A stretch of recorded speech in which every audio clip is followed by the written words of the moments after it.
Sample Nice deep, show of pull. athleticism No right there. flag, That's the way caught. you make up Down for a at the 9-yard 11. loss on No that. doubt That's Sample Sample. makes the over the shoulder catch at the 5. And it fires downfield.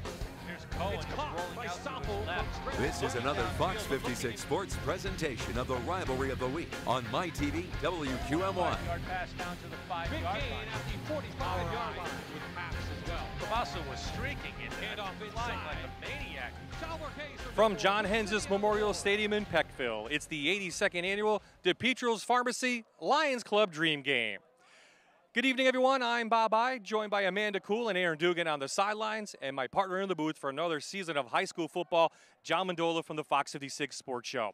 Let's take a look at the last 5 meetings between the city and the county. City pulling off a big win last year, 41-6. The year before that, it was the county, but the city, John, has won 4 of 5, so a lot on the line tonight. Yeah, there is, and a lot on social media going today. Old city, old county guys. So it's a heated rivalry, and that's why they're going to pack the stands here tonight at John Henzis. Over 7,000 expected here. So let's talk about the city. Maybe a slight favorite, some good wide receivers, a great backfield, a big line. It's all going to go around their quarterback, though, Matt Gall. Well, he has to feel easy that, hey, I got some great running back side. I got a big line in front of me.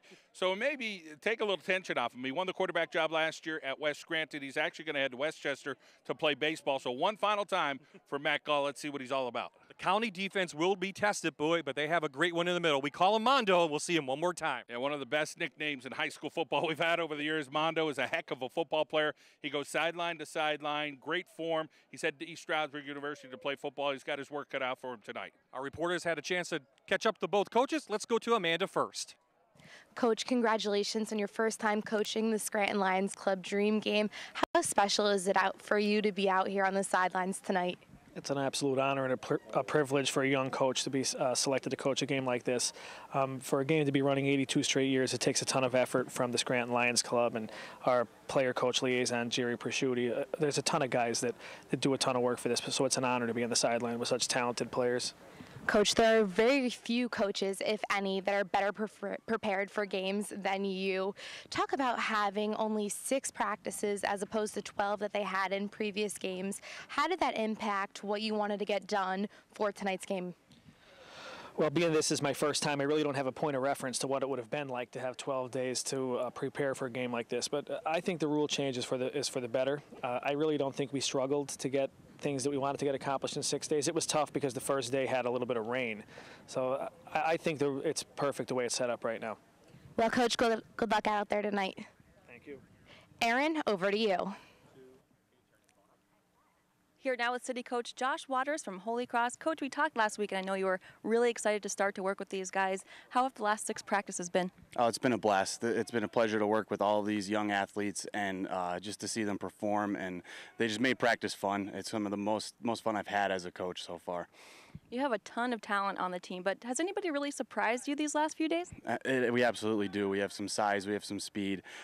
Matt Gall at quarterback has really stepped up and learned the offense very quickly and helped our offense succeed. Defensively, they are just fast and very big. Thor Balavich was a pleasure to be around. He always kept practice exciting, making sure I knew what down it was, whether the defense stopped us or not, and just it kept practice fun. And of course, I have to ask you, you have 2 of your own out there tonight, J.J. Backus and Kevin Kiesis. How much fun is that going to be with them on the field? It's going to be great to coach them one more time. I've seen them grow the past 4 years, and it's going to be great to see them get to play one last high school football game. Well, good luck tonight, Coach. Thank you. Okay, Bob? Thank you, Amanda and Aaron. When we come back, it's the starting lineups and the opening kick. It's the DePietro's Pharmacy Lions Club Dream Game on MyTV WQMY.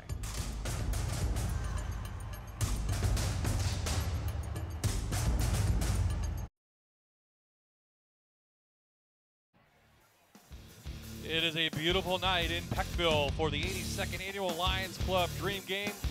Full house expected on a nice sunny night.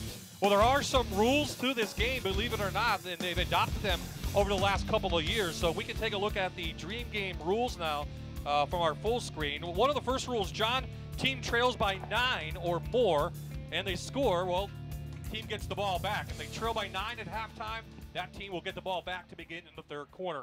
Defense, base 4-3, 6-man front in short yardage. No call blitzes, secondary plays man-to-man, pretty basic.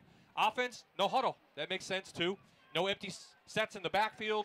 can't surprise anybody, and no blocking punts or extra points or field goals. So how do they police them? You want to know that, right, John? I do want to know. Well, they are policing them. Okay. And guess who? Aaron's going to find out now. Aaron, where are they at?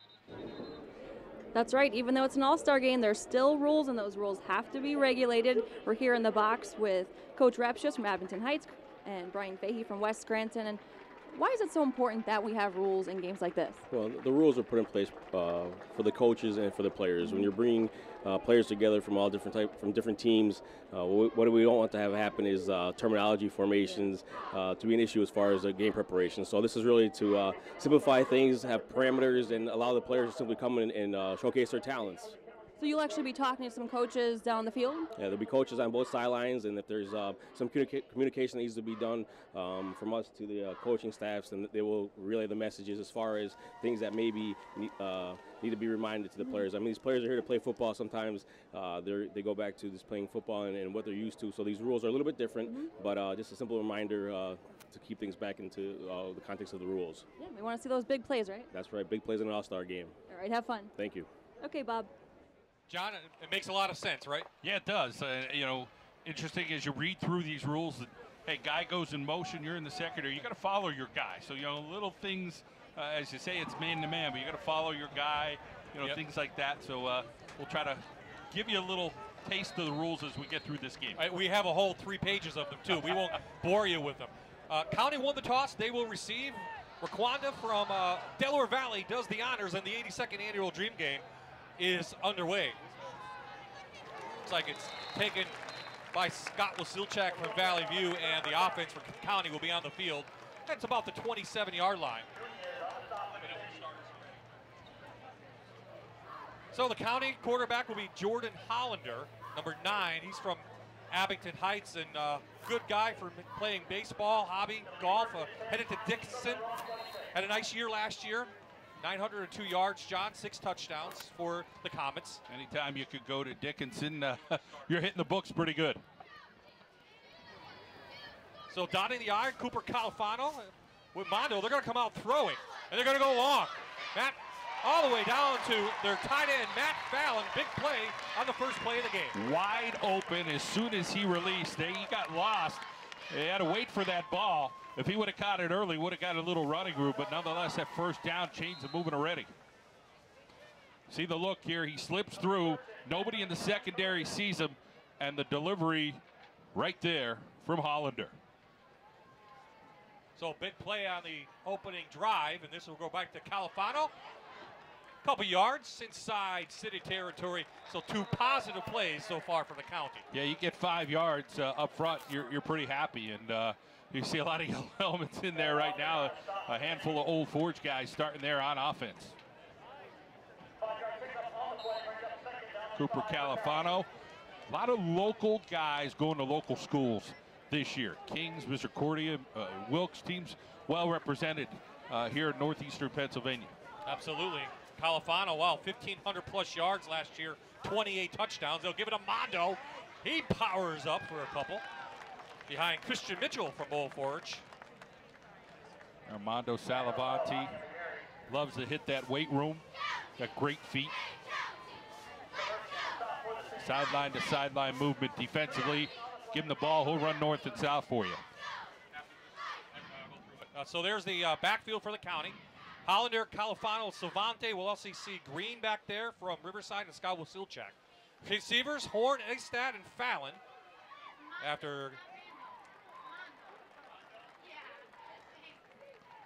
So a couple yards there, and now we'll take a look at the offensive line for the County as we look at Horn, Egstad, and up front, look at Ben Nash, Garrity, Mitchell, Bertulis, and Contarella, and a couple of Forge guys in there. And you can't do wrong by that. No, there's some talented guys up front, and you know, this defensive front for the city. You know, there are no slouches up front. A couple Dunmore guys in there, and they're ready to play some football tonight too, as well as some Scranton Prep guys. Went on a hard count. Saw that in practice the other day from Larry Gabriel's team.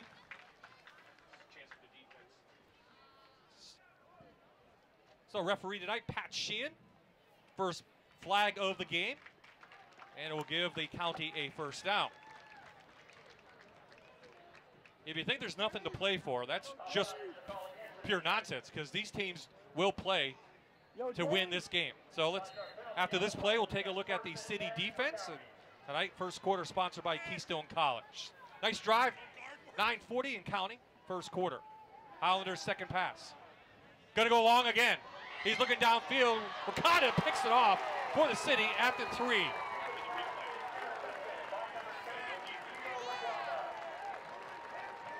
Hey, you're gonna try a deep pass, you might get burned in a game like this, and that's what happens. Well, all 3 guys are covered, so good defense there by the City. And for a half a second, Hollander saw something I think a few of us saw up top here, that there looked like there was a short window, but he would have really had to give it a good heave-ho, would have had to hit the end zone. He came up a couple yards short on that, and that's the turnover. Let's take a look at the City offense. Gall, Corby, and Murray will get the start in the backfield. And boy, Murray, great year, over 1,500 yards for him. Great receivers, Granahan at tight end, Timmy Blaine and Kevin Holmes, your wide receivers. We'll take a look at the offensive line after this play. Good movement up front by the County defense. And Jahai Sterling from Western Wayne gets a big tackle. And here's your offensive line. They're big and strong, John. They're going to be tested. Bollinger, Coviello, Buck, Brazuera, and Backus. Yeah, they look sizable up front. You see them in warm-ups today. Of course, you see them up front there. But, you know, I think they're going to get a handful up front out of this County, who's looking to make an impact today, led by Armando Salavanti.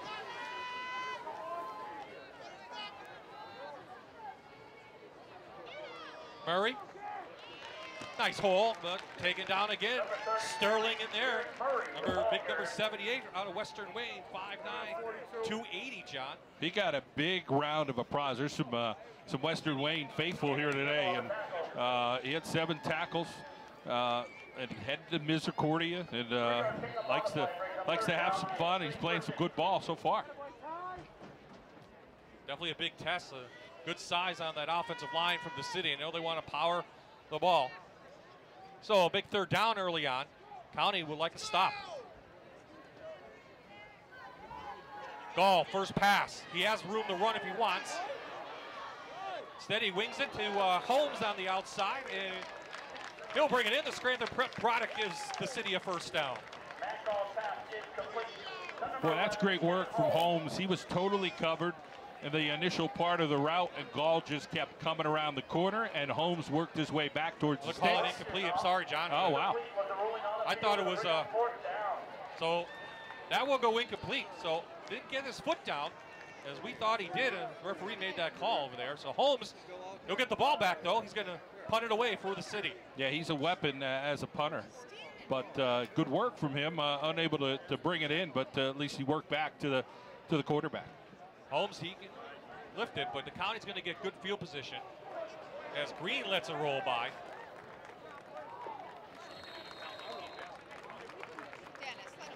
So the County, with a defensive stop, they get the ball back after their turnover. And they'll start about the 39-yard line. So John, except for that interception, the County did move the ball. And let's see if they can actually turn it into points now. Yeah, and I think we thought a little bit of an underdog role, you know, for the County, that is, but doing the job.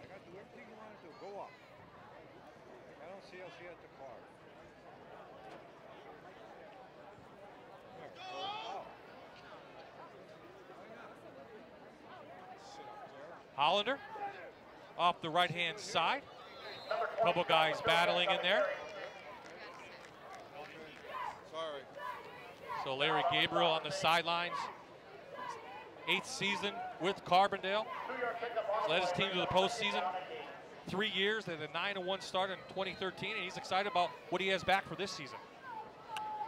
Yeah, he's a Carbondale guy, and you know, these guys care about what goes on with their team, and of course, little dream game action that feels good for him as well. To get a little feel of that and see what these seniors are all about as they head off to college. Mikael Green, big block in the middle, flag down. I think that was Stefersky, 39. He's in there. He's coming up, looking around for somebody. So our second flag of the game. It was a big hit.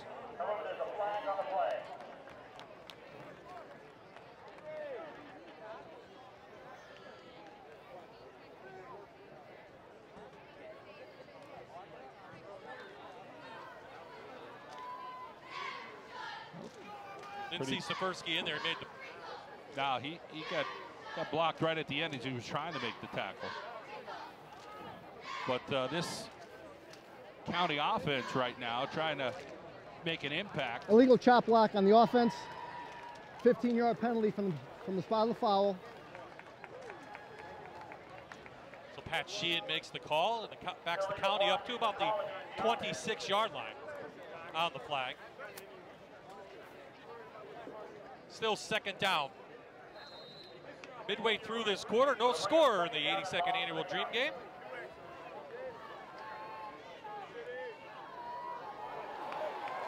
First sack of the game. Looks like Derek Nunez of the city out of Montrose. Baba Booey. Well, Derek Nunez is a guy who was at Coughlin a couple of years ago. Saw him as a sophomore, really brought it, and then ended up at Montrose his senior year.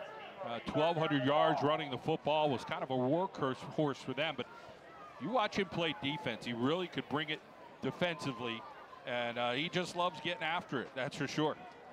Third down now.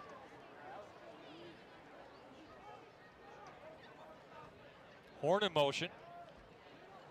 Keep it on the ground. Califano, he won't get that first down, so we'll have a turnover now. 6:13 remaining in the quarter, and a punt on the way for the County. 5-yard pickup on the play, brings up 4th down and long.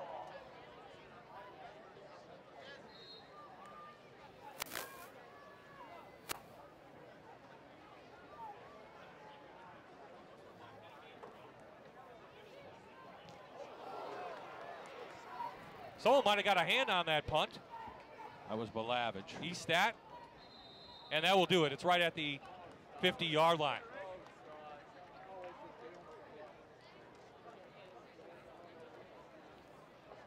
Garces punt is down at the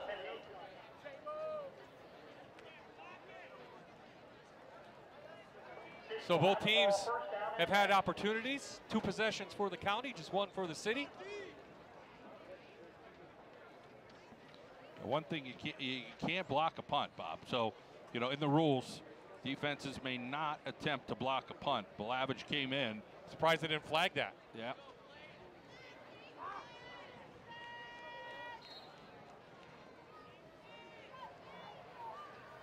So, Gall back out. Gonna go downfield again. Holmes just overthrew him. He had him for a split second. Now, he lost that in the sun. He's on the left side of the field. That's a different ball because the sun is blocked by the press box. Down that right side of the field right now, the way things are looking. You see the sun shining brightly over there as the official threw the ball back in. He lost that in the sun.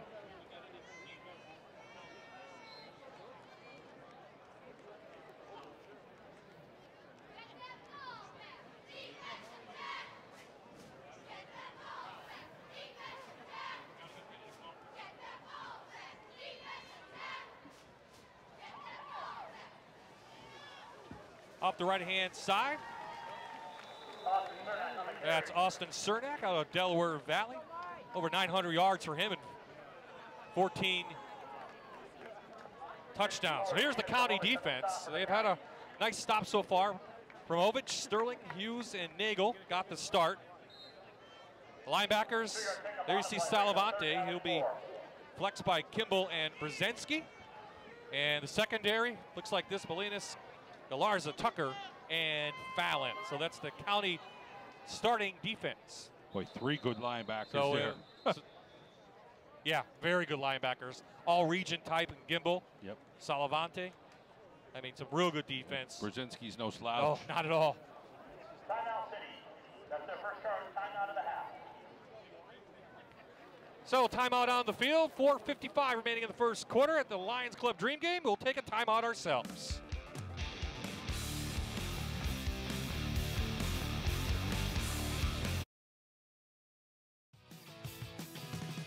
Ricardo's Market, proud to be a sponsor of the All-Star Players of the Lackawanna Football Conference. Best of luck to all the players of the Dream Game from your hometown market, Ricardo's Market in Dunmore.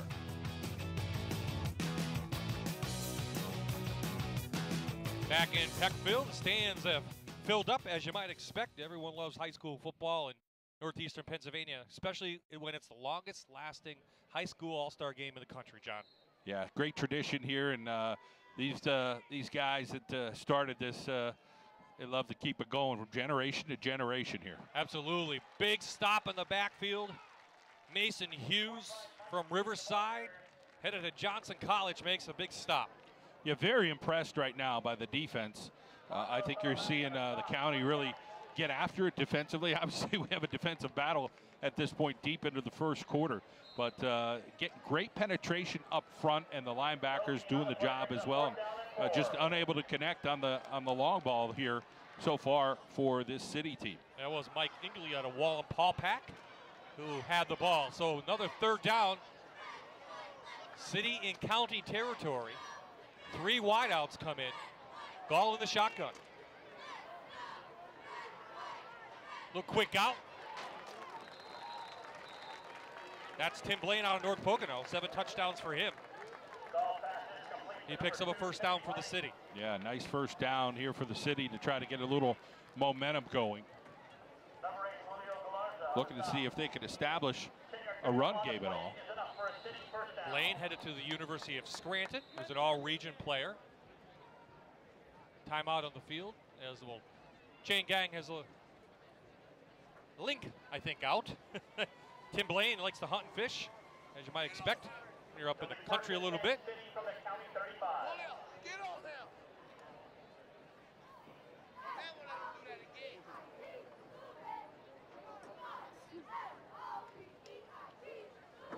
City coach Josh Waters out of Holy Cross, his 4th season.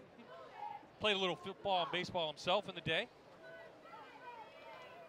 Cernak lined up at the tailback position, had 922 yards and 14 touchdowns for DV. Track guy as well. Could catch the ball out of the backfield. Interested to see Garrett Murray at some point tonight.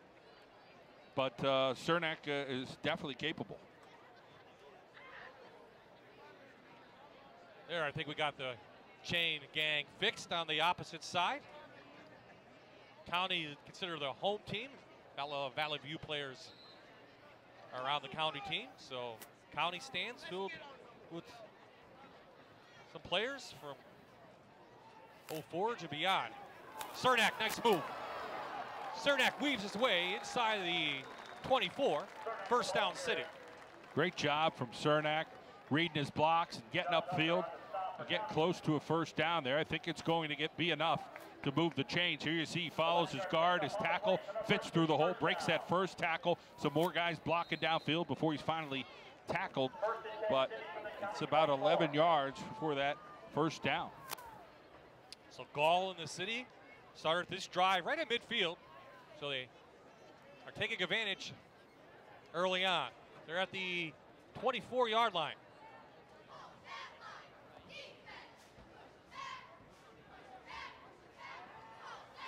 Gall going to lay it out. Has Holmes. Touchdown, City.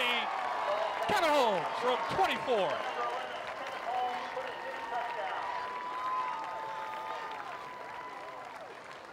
Kevin Holmes, what a utility man he was this year. Played some quarterback, receiver, wherever you had him, could punt, could do it all. But Matt Gall won that starting job for the Invaders, throwing a little post route and just beats him enough, uses his body to shield the defender. Salinas on the coverage for Carbondale. Now no rushing on the extra point.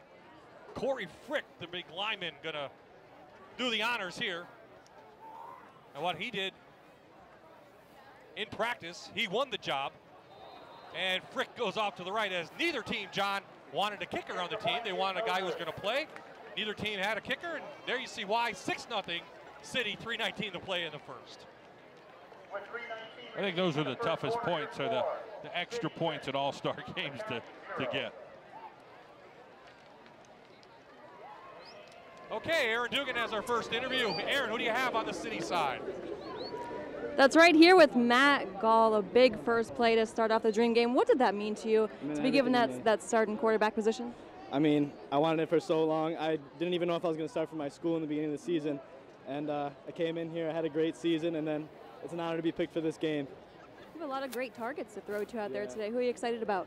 I like Kevin Holmes right there. He just caught that touchdown. And my boy Timmy Blaine runs great routes. All these receivers out here have great hands, and it's a great time. Tell me about your future plans. I know you're headed to Westchester playing some baseball, right? Yeah, I'm going to walk on the baseball team there. And I plan on having a good time and get my grades up and all that. Very cool. Have fun tonight. Thank you very much. Bob? Matt Gall, John, I went to high school with his dad, Tim. And also, I should say, middle school. This is Mikael Green. If he gets outside of his speed, but he makes a nice move, he's going to be pulled down by the city. That was number 51, Zach Conrad from Susquehanna, who made the stop, but County has good field position at the 40. But you get Green, you know he's a track kid. You get him some space, he could be gone. So nice play there. Yeah, definitely has some big thighs, and he gets into that open space, he can turn him on. So Hollander back on, quarterback for the County. They have shown some good offense, John. Now they just have to convert it into some points. Well, how about that? Jared Horn getting ready to head out and get some catches here. Amanda Cool's going to try to catch up with him soon.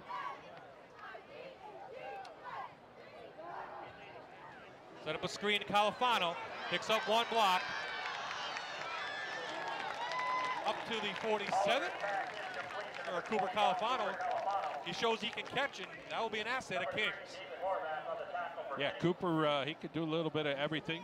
He could catch, he could run, he could block, and that's what you're looking for. This is a wide open screen. He gets some blocks up front before the city closes in on him. Up a 4, 5, 6 yards here for the County. All-state player Cooper Califano. His interest and listed as hobbies, horseback riding. I don't know if he was serious about that, but we'll have to check on that. Mondo. First down County inside city territory.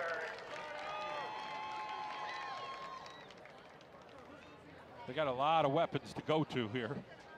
Salavanti could run the ball. Califano, Mikael Green, Eastat, he could do some stuff with his legs or his hands.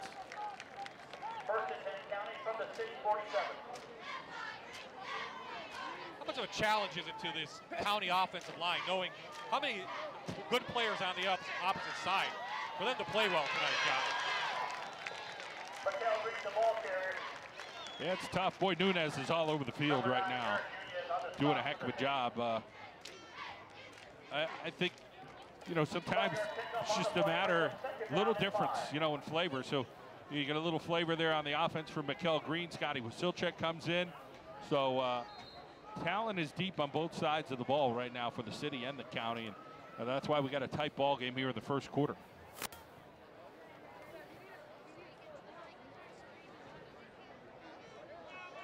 Seconds left in the first. Hollander and company. Doing a nice job. Green again, picking the hole. Couple yards. Taken down by Nunez again. And here's the city defense for the starters. And nice up front. Balavich, Aldrich, Ramos, and Stout. Boy, anybody would love that in any college team. Stefersky, Conrad, and Marichak will be your linebackers. And then in the secondary, it was Kelly, Horvath, Raconda, and DiPasquale out of West Scranton were your starters. So we got all your starters in now.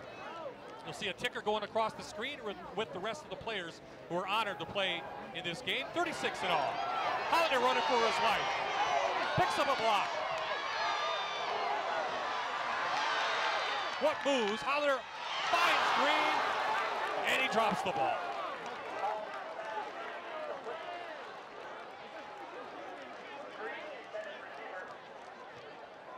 It's all yours. All Hollander here. I mean, just look at the plays. Gets out of Balavich's reach, and then Nunez and guys are coming after him. And Hollander one more time. Almost got the clothesline effect there. Gets rid of it. Mikkel Green got to look that in. Felt the footsie steps behind him. Green headed to East Stroudsburg. Could play football, run track, and of course he's District 2 track guy. He'll line up in the eye behind Salavante. Have a little reverse. Nunez says, "You're not doing this to me tonight." Nunez is one of those guys, I'm telling you right now, I saw him, like I said, a few years ago. Right now, the best defender on either side of the ball, the way he's playing. He's flying around the football. He's hard to block. He's quick. He just gets upfield, and he just sniffs things out. He's really got a nose for the football. Not sure what's up with his future. At one time, talked to him at some point last year, he was talking about the military. I'm not sure what he's up to, but he'd be an asset playing the game of football somewhere just because he just flies around all the time. So City gets the ball back on the 4th down play, and this should be the last play of this first quarter. As some of the shadows move in, sun setting behind us here in the press box. We can sit on the end there. And that'll should about do it. City gets one score on the board. Gall hits Holmes, and that's the score at the end of one. City leads the county 6-0 here on MyTV, WQMY.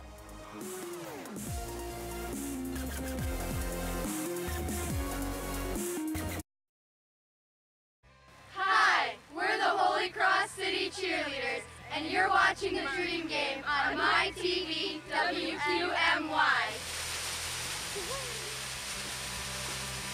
The Holy Cross Cheerleaders having the honor tonight here at the 82nd annual Lions Club Dream Game.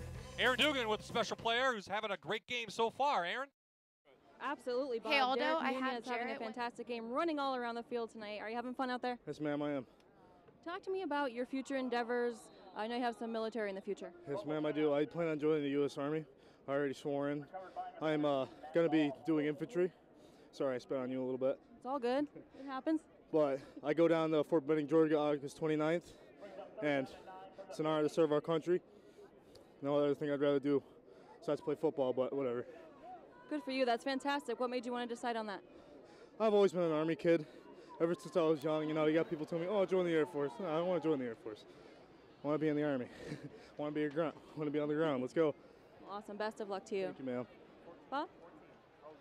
Aaron, now he lifted his hobby is his flexing. I want to see him flex a little bit, John.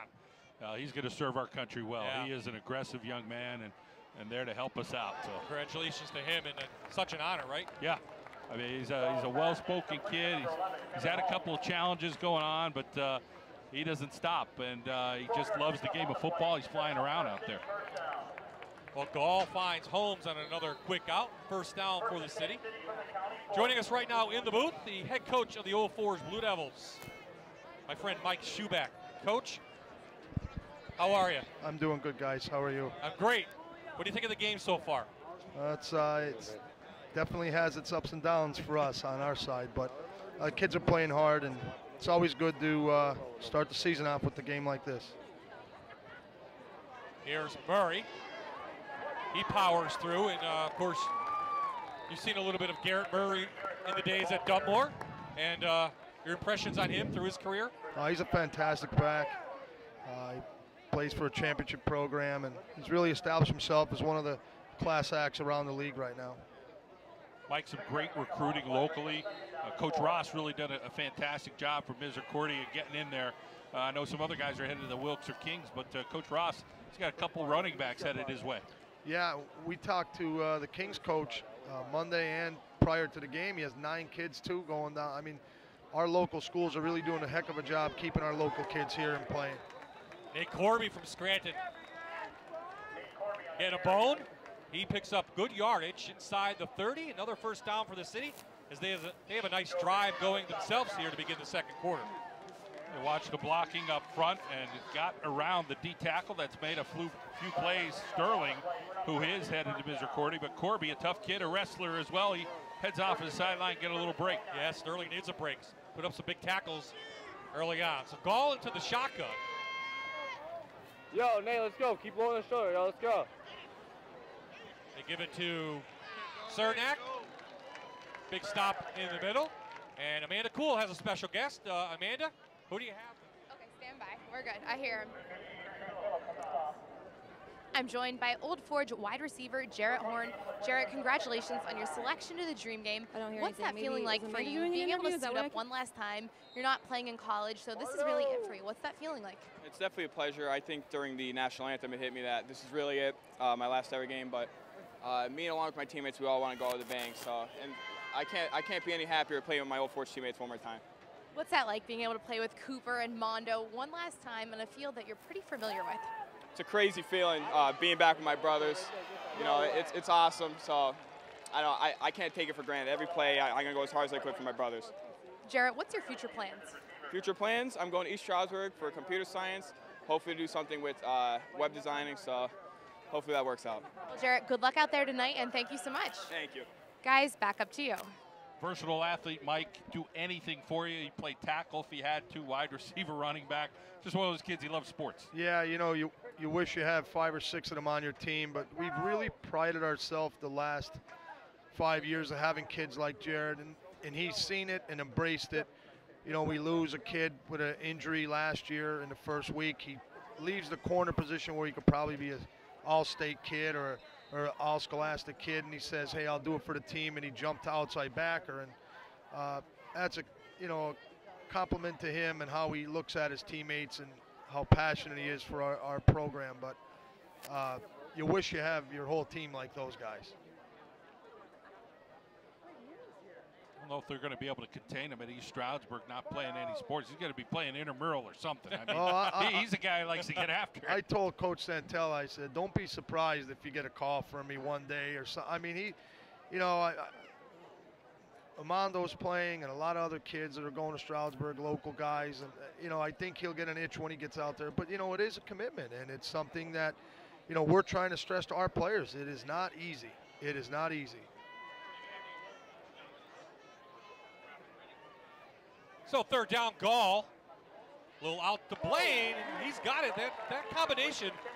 And Gall's putting the ball right on the spots he needs to his receiver. Got a great block from Corby, his fullback, on that end. Just enough to get the ball out there. You see Corby coming up. It's a little chip on the end over there. And then a delivery, just perfect. 1 foot, getting in. So Gall already has a touchdown to Holmes. Let's see now if they can convert. We are inside the Ricardo's red zone. Ball at the 14-yard line.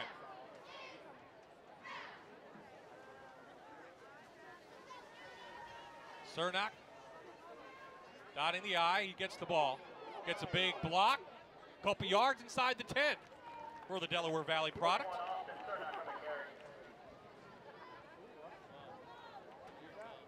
Cernak pretty solid, 5'10", $190. Hits the hole, runs forward. That's what you're looking for. And again, a guy close to 1,000 yards last year for DV. Getting the job done here for this city team. Now, Mike, you played in this game? I actually played, Bob, in the first at Lackawanna County Stadium. Okay, back in the day. And we won on a field goal. Yeah. And I coached the first game back at Scranton Memorial. Huh. I fell to Coach Hendis on that night. You should narrate. And your son played in it. Right? We coached it here a couple years ago, so there's and he has kicked some extra points, so he McCarthy Tire and Auto. Definitely has some pull over what I've done. Does Jamin do it here? It's disappointing. So we got this team trying to go straight ahead, Bob, and seeing if they can punch this thing in here. Almost at that halfway point of second quarter. A little measurement action. Yeah, a little measurement. Yo, I don't know. I don't even know. She won't tell me. It's funny. Mike said So, it was. I don't know. So Levante comes in, and Mike, just talk about what he meant to your team, and over the last 4 years, you're going to miss him, Mondo.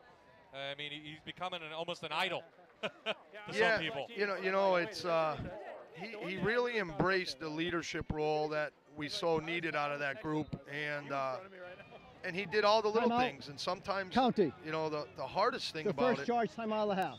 is he's realistically, when you're a leader, you got to make decisions. Sometimes not everybody's going to like it, and I think at that point, our team bought in, and our kids last year really fed off of his motivation and determination. And he's an exceptional young man. You know, he comes from a great family and a sports family, and they've accomplished a lot. But he's got a bright future, and I wish him well. You know, we're going to miss all of them. Every one of them that are out there, and we're going to miss them for sure. For me to say that is like a big deal, because like I don't know. So we have a timeout on the field, 7:36 remaining. We'll stay right here. Laura McCullough wants me to take her for breakfast. Because they're at the 4-yard line. Looks like they'll punch it in a minute or two. But, Mike, the 4 years with this team, over 51 wins with these seniors now who are going out, Mondo included, Horn, Cooper Califano, over 50 wins, a couple appearances in the state playoffs. Talk to me about the 4 years. You're going to lose these seniors now. They're gone. Yeah, you know, the program moves on, and you just got to hope the kids behind you fill in, you know, and do a little bit of work. We're definitely going to be a young program this year. He looks like such a tool in his freaking picture. Well, they both look like tools, but he looks like more of a tool. Look at him. Corby puts his head down on first down. He pushes, loses a helmet. Well, second effort. He looks like he just got out of the Carbondale. They want to score. The referees did not give him. They're going to give him the inch line, John. But, boy, what an effort by Corby out of Scranton. He's a wrestler. He's a fire plug, man. I mean, they had him. 3, 4 guys. He's still driving those legs. Got so close. He wanted a touchdown, didn't he? He deserved it. Yeah, he deserved that. Throw him right back in. Give him the ball. Yeah, I know. But like after this, like after the game, I want to go to. All right, relax. Comes Tyler Stefersky. Yep. Baseball player, football player. Yeah, he played a little tailback last year for Scranton Prep. When their backs went out, Scranton Prep won the District 2 AAA title for the first time in school history. So he'll lead now as Cernak dots the I. Let's see if they give it a Gall. Cernak in and nope. They're not going to give it to him. Sterling in there. I don't see it. Nope, one sideline. There we go. Touchdown City. Austin Cernak, but boy, it took second effort, John. I don't want to go see it all. I don't know. I want ice cream, but I don't want to. See the effort there from Cernak. Broke the plane. And that's going to be a score for the city. How about Jahai Sterling, though? I mean, he's tying up a lot of things for Western Wayne, huh? 5'8", 275, 280. He's going to head over to Misericordia University. And, well, you got a guy with low center of gravity. You can do some things with him on defense. Absolutely. They're gonna, it's like, go ahead. It's like Monte. They're going to go for two, little fade. So it's like Caught by Blaine in the corner. But it's good What enough. a pass from Matt Gall to Tim Blaine out of North Pocono, and that's what you have in the city. 2-point conversion is good. Boy, that ball was up in the air forever. I'm like, wait. Oh, there it is. They get it. 14-0 City in command. We'll take a timeout here on MyTV WQMY.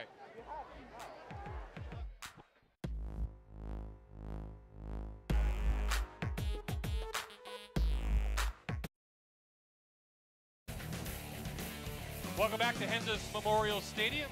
City puts touchdown on the board. Then they convert the 2-point conversion. And Aaron Dugan has the guy who scored the touchdown, Austin Cernak. Aaron?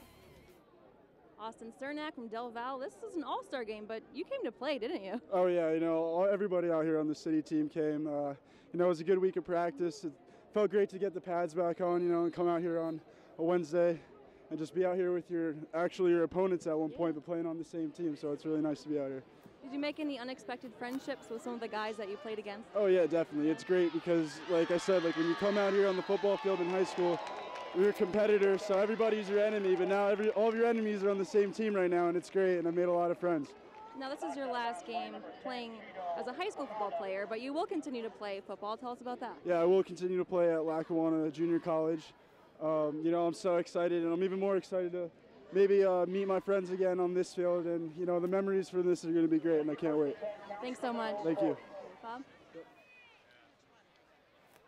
Well, you saw Mikkel Green get lit up on the sidelines and use that speed to the outside.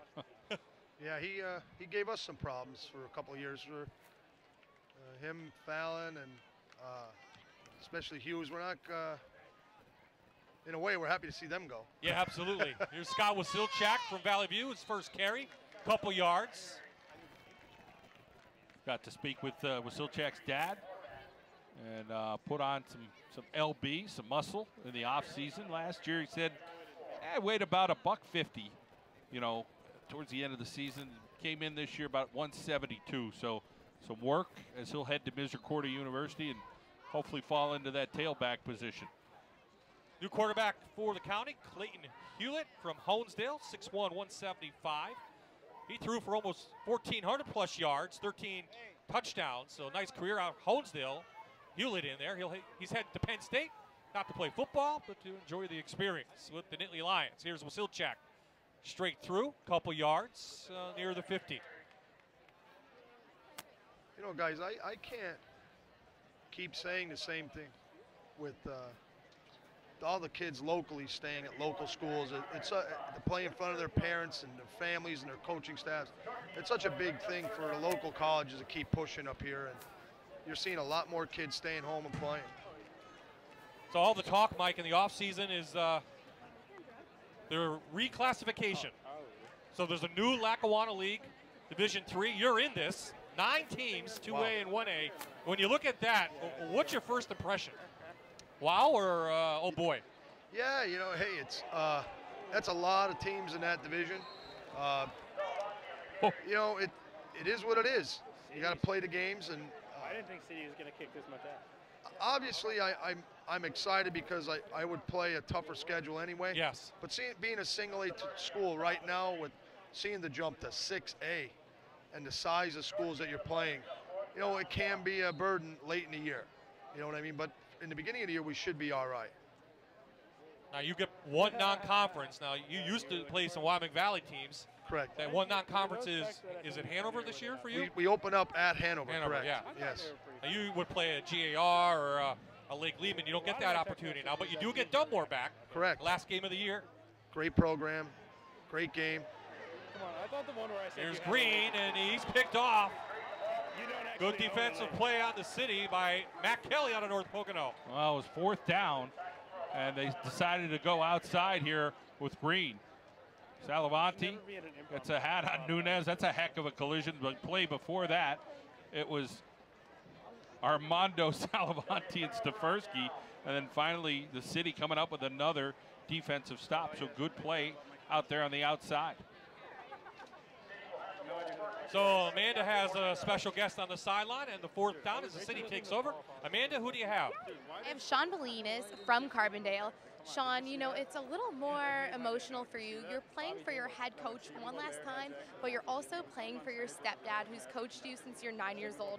What's that feeling like for you to go out and play for your stepdad one more time? It's a real great feeling. He's been around me since I was a little boy. He's always pushed me to do better. He's just a big influence on my life. What was the one thing that he taught you, both on and off the field, that you will take with you to King's University? Just being a people person, always working, building chemistry with my teammates, making friendships that are going to last lifetime. A couple of players on the team here and the opposing team will be going to King's. What are you looking forward to come the fall? Just having a great season and playing well throughout the year. What position can we expect to see you play at King's? Safety. Best of luck to you out there tonight, and good luck at King's. We'll see you at the Kings-Wilkes game for sure. Bob, John, back to you. Thanks, Amanda. So Kevin Holmes in at quarterback for Scranton Prep. He finds Corby. Corby, good yardage near the 30. So Holmes, the multifaceted Kevin Holmes. He came in with Scranton Prep. It was a flag down, John. Yeah. Put off what, 10 straight touchdowns, passes. What's there not to like about Corby? Unfortunately, we got a flag down, so we'll see if this thing's coming back. But he does a little bit of everything, Mike. Yeah, he does. He's a tough player. Mike, the approach to the season this year, any different with the change, or are you guys pretty much doing your same stuff? An eligible receiver downfield on the offense. 5-yard penalty from the previous spot. Second down. You're absolutely right. We have to take a different change. It's a shorter week. There's only 1 week of doubles, the heat declination process that you go through. So it'll definitely be a change, and you have to be ready to go. And with the season starting earlier, it's going to be a test. It's going to be a test for a lot of people. You know, even for these young guys, only going 6 practices, you know, where it used to be 10. I mean, sometimes it takes a little bit to get back used to it. So Holmes back in the shotgun. 3 wideouts to the right. Tried to slip away, but couldn't get away from the county. And that was Jake Nagel out of Western Wayne. See here, Holmes looking around, see what he can find, but good penetration, and then holding on for dear life. There had to be some resistance, I'm guessing, out of any coaches, just saying, hey, man, 1 scrimmage, that's pretty tough. It's extremely tough. You're limited to numbers. You're limited to repetitions. We're going with North Pocono, who's a great program, and Coach Dolan does a fantastic job. So we'll definitely be able to get our reps in. But it's not something we're looking forward to only having 1 scrimmage. Come on, quarterback center exchange. So you saw Kevin Holmes trip himself up, and Josh Waters on the opposite side. He really wanted, whoever play was called, he was jumping up and down. So Holmes now will go back to punt the ball. County, nice job on the defensive side of the ball as we near the 3-minute mark of this Lions Club Dream Game. You'd like to see the county get a little momentum here with 3 minutes or so in this half. A big return, you know, sets something up. They really haven't been able to air it out. Holmes high kick, Califano takes it on 1 hop, and he gets popped by the senior. I believe that was Zach Conrad. And you saw a little bit of him too during the years, Mike. Yeah, you know, I have to say I had a conversation with him after his last game he played against us, and he's a heck of a ball player, but he's a heck of a student too. I talked to him and I asked him what he was doing, his future, if he needed help or anything like that. And I believe he was telling me he was thinking about petroleum engineering of some sort. But he was the heart and soul of their defense for a couple of years now. Another guy, not real big out of Susquehanna, but bring it. Yeah, that's for sure. So the county has the ball at the 22-yard line.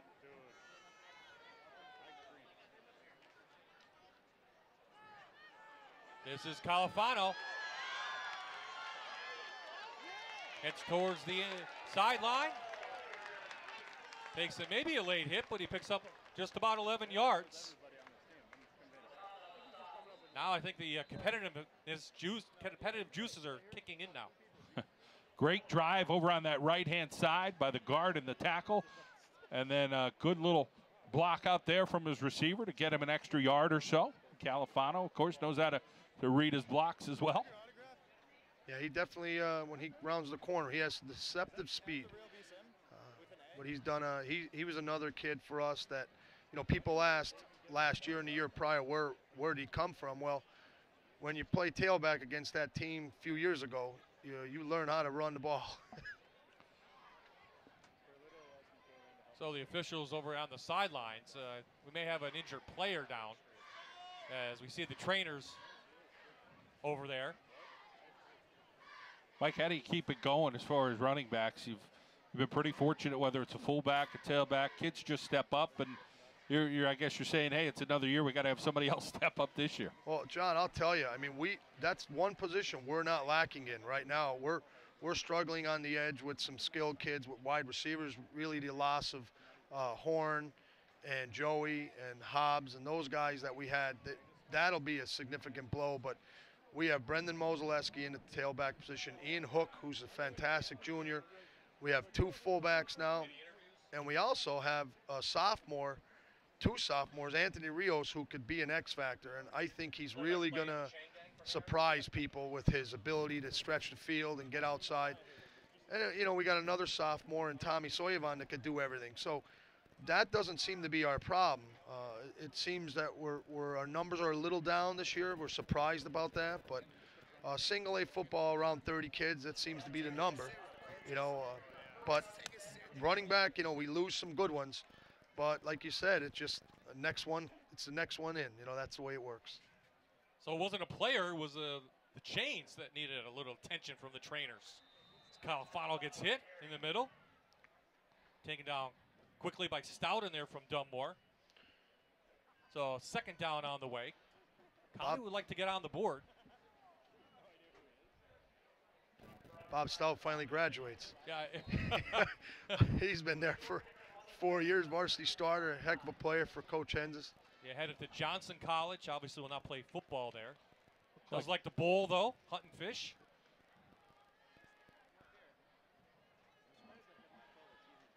So Hewlett trying to lead a drive for the county. Is Wasilchak in there from Valley View. Couple yards for him as we get near the 140 mark. And thought I heard the whistle for a timeout. Clock keeps rolling here. Coming up third down, 6 now for the county.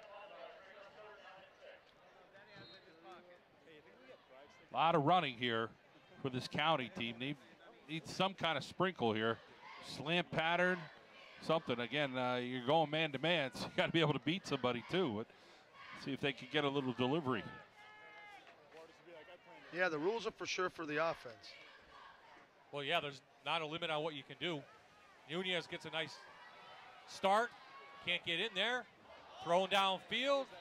No flag, as looks like it was intended for Steven Socia on a Lackawanna Trail. Falls incomplete. Fourth down. Let's see now what Larry Gabriel does with 1 minute left in the first half at the annual Dream Game.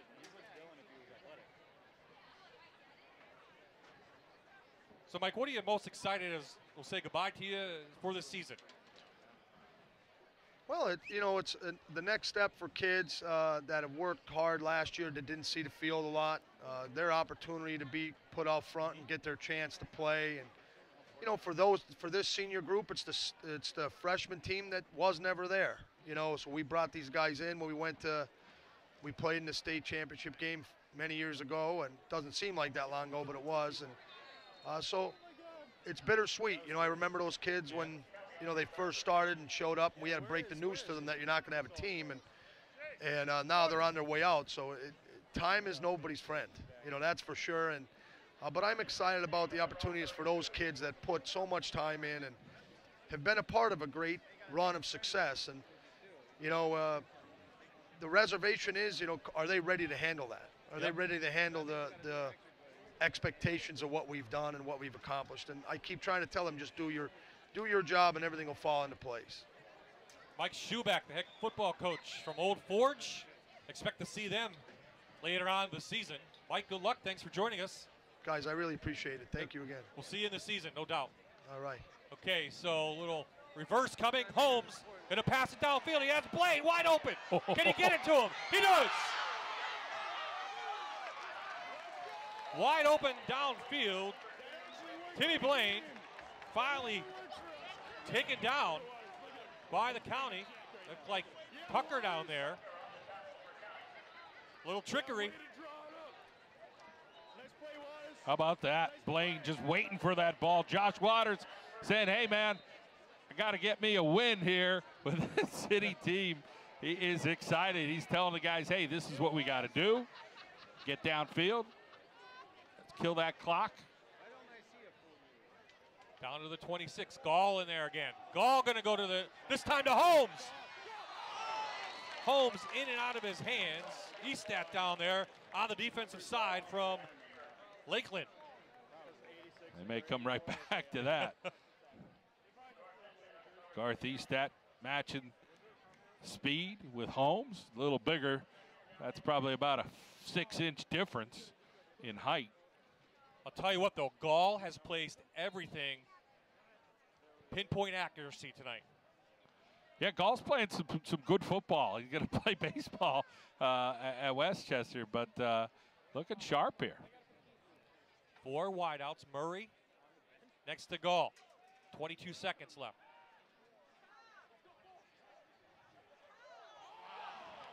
Blaine over the shoulder. Touchdown, City. 26 yards. That is the way you draw that thing up. Matt Gall, pinpoint accuracy right in Blaine's hands. That's the dart hitting the bullseye. 38 catches this year for Blaine for North Pocono. Watch Gall. He throws it right to the back of the shoulder, and it is a scormy. Larson from Honesdale just couldn't find the ball. It just missed his hands. And that's the way you draw up a 2-minute offense. Timeout on the field by the City. Boy, maybe we can see that one more time.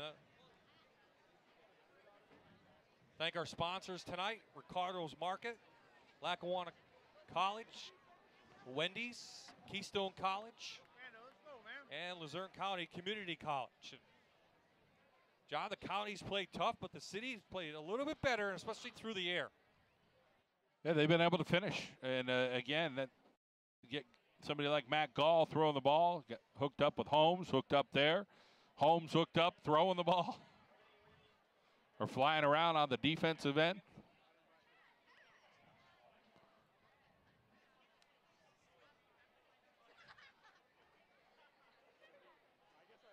So this time the extra point team will come out. This is Wakanda out of Delaware Valley, who showed he can play a little bit of kicker if need be. Started at safety tonight for the City. No rush. Take your time. It is up and it is good. So with 16 seconds left in the half, the City extends their lead 21-0. So unless something miraculous happens, the County will get the ball back to begin the third quarter, trailing more than 9 points, even though I believe they received the opening kick, but they will receive the kick in the third quarter, trailing by more than 9. That's one thing, is you're never out of it. You know, when you're trailing, you're going to get that ball back. So that's beneficial for the County.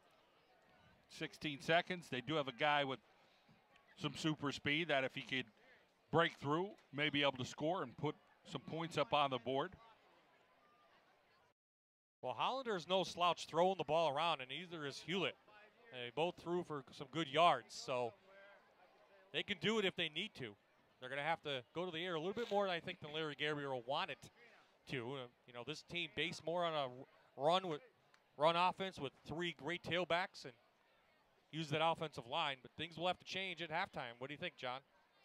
Yeah, they're going to figure something out. You know, I think they're going to have to find their force kind of the pass, even though they'll be getting the ball, you know, trailing. I think they're going to be forced to pass a little bit more. Wasilchak from his 14.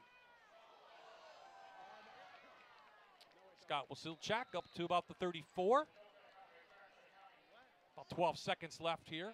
Make it 10. Let's see what Larry Gabriel wants to do.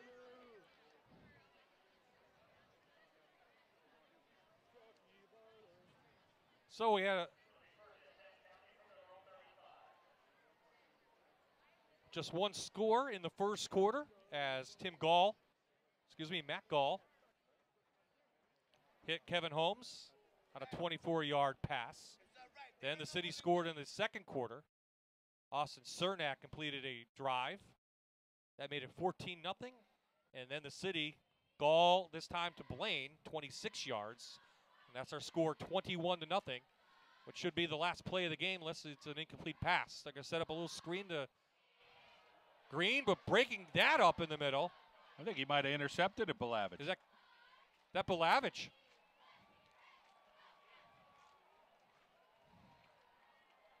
Six seconds, they got a chance to go up top one more time. You know it's going to be Gall, right? You see this ball through his hands, and Belavich comes up with it. I think he made the catch. Well, didn't see that coming. Not sure. So we're going to look at that one again maybe, but it looks like Dora Balavich has an interception. That's the call on the field. City gets the ball. 6 seconds left. Ain't going to be no replay. No replay on that thing. No replay by the officials either. So here comes the City offense. County defense got to be in prevent. Timeout. And you got to play man-to-man, so that's right off the bat. You got to play man somehow. Now, you play a man 3 yards off? Or? So the City with another opportunity with 6 seconds left, up 21-0. The City won last year's Dream game, 41-6. Here we go again, John. Mikkel Green trying to come up with that, goes through his hands. There's Balavich, and he makes the catch as he twists like a wrestler and kind of comes up with it. It's an all-star game. We'll give it to him. Yeah, somehow, some way. You know, looks like it hits some legs, hits some arms, cradles it. Thank you, guys in the truck. Great angle. And now one more opportunity. 3 wideouts to the right, 1 to the left. You have to have a back in the backfield, and they do. It's Ingley. Man-to-man on the defense. Let's see which way we're going. We're going to go to the left. Lay it up. Granahan in and out of his hands, and that will do it. So the half ends on that incomplete pass, but it was the City who owned this first half of the Dream game. The score 21-0. Three first half touchdowns. Aaron now with Coach Josh Walters from the City. Well, as we talked about before, only 6 practices, but there's some big plays out there being made. How fun is that to watch? It's absolutely fun. It's all these athletes making all these plays. They're doing the hard work. These jobs easy for me calling the plays. They're out there making excellent plays and just showing how athletic and how good they are and the reason why they're all-stars out on this team. Not to mention, they are having so much fun. You can just tell. You can see it in their eyes. What kind of emotion are you seeing out there? It's absolutely fun. I told them in the locker room, go out and have fun. It could be the last time you put on a helmet. Just have fun today. That's what it's supposed to be. All right, Coach, thank you. Thank you. All right, let's head over to Amanda Cool with County Coach Larry Gabriel. Coach, a tough 2 quarters of football, but what positives can you take from the first half? Well, we're playing hard. There's no question about that. With a game like this with 36 guys, we were trying to get guys in there early. They've just made more plays than we have right now. They have a couple jump ball opportunities and deep passes. Early in the game, we had the run game going. We just have to get it going offensively right now to keep the ball away from them a little bit. Coach, heading into the locker room right now, what do you tell your team and what adjustments do you make, if any? We just have to string together consecutive positive plays. Our second or third series, we were going backwards, a penalty, a draw play got blown up. We just have to keep having consecutive positive plays and it will result in scores. Coach, good luck in the second half. Thanks. Guys, back to you. Well, that will do it. When we come back here, Amanda will have a special guest to interview. We'll have some highlights, and we'll talk to the Lions Club Man of the Year. That's all at halftime here on WQMY. It's the Robbery of the Week. This is a Fox 56 Sports presentation of high school football on MyTV WQMY.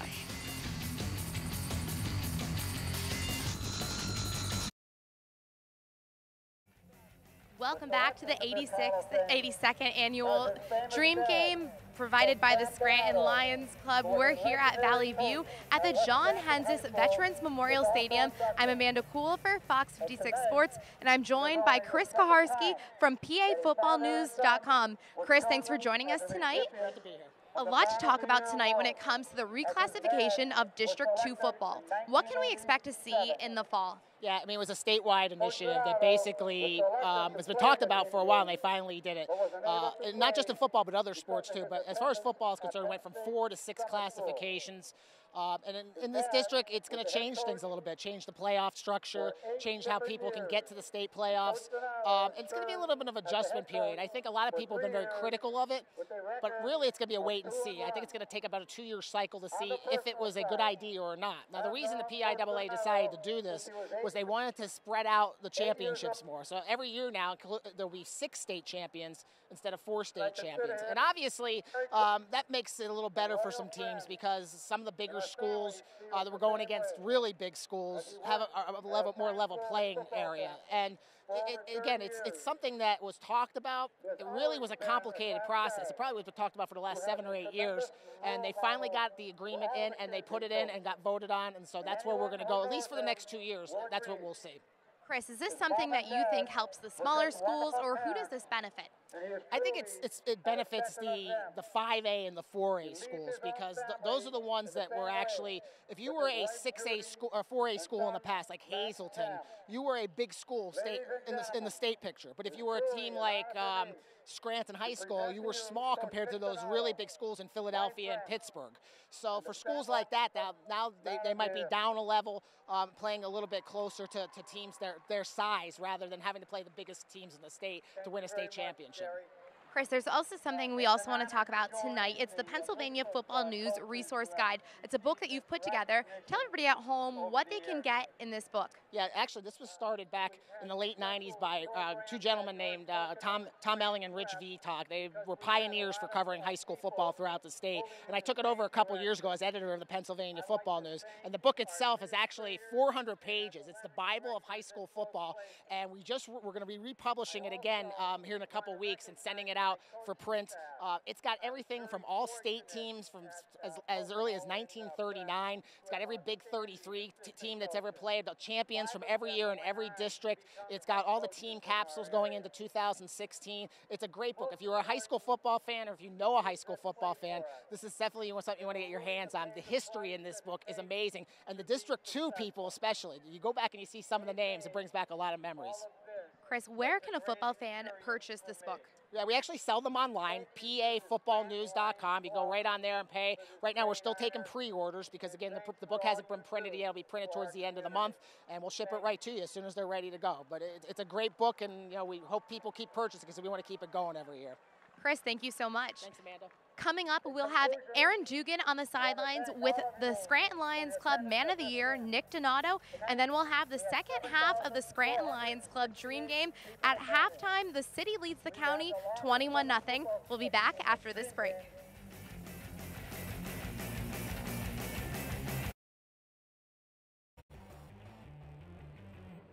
Welcome back to the 82nd Annual Dream Game right here on MyTV, WQMY City, leading county 21-0 at halftime. Thanks for joining us. I'm Aaron Dugan, joined by now by a very special guest, the Lions Club Man of the Year, Nick Donato. You just got your award. What does this mean to you? Oh, a great deal. Like I said, the list of coaches that have been recognized over the years, all outstanding people, and I'm honored to join that list. Last season, we have to talk about your final season coaching. What a year. Take me through it. Oh, Aaron, it was a great year. We knew we were going to be a pretty good team going into the year, but for everything has to fall into place for you, and it did for us last year. As you could see the number of kids that are out here playing and having big games for us tonight. And, we got rolling, especially at the end of the year there. We had the victory over Delaware Valley that kind of gave us a lot of momentum, and then to carry through and win a district final over a program like Berwick, we were elated by it.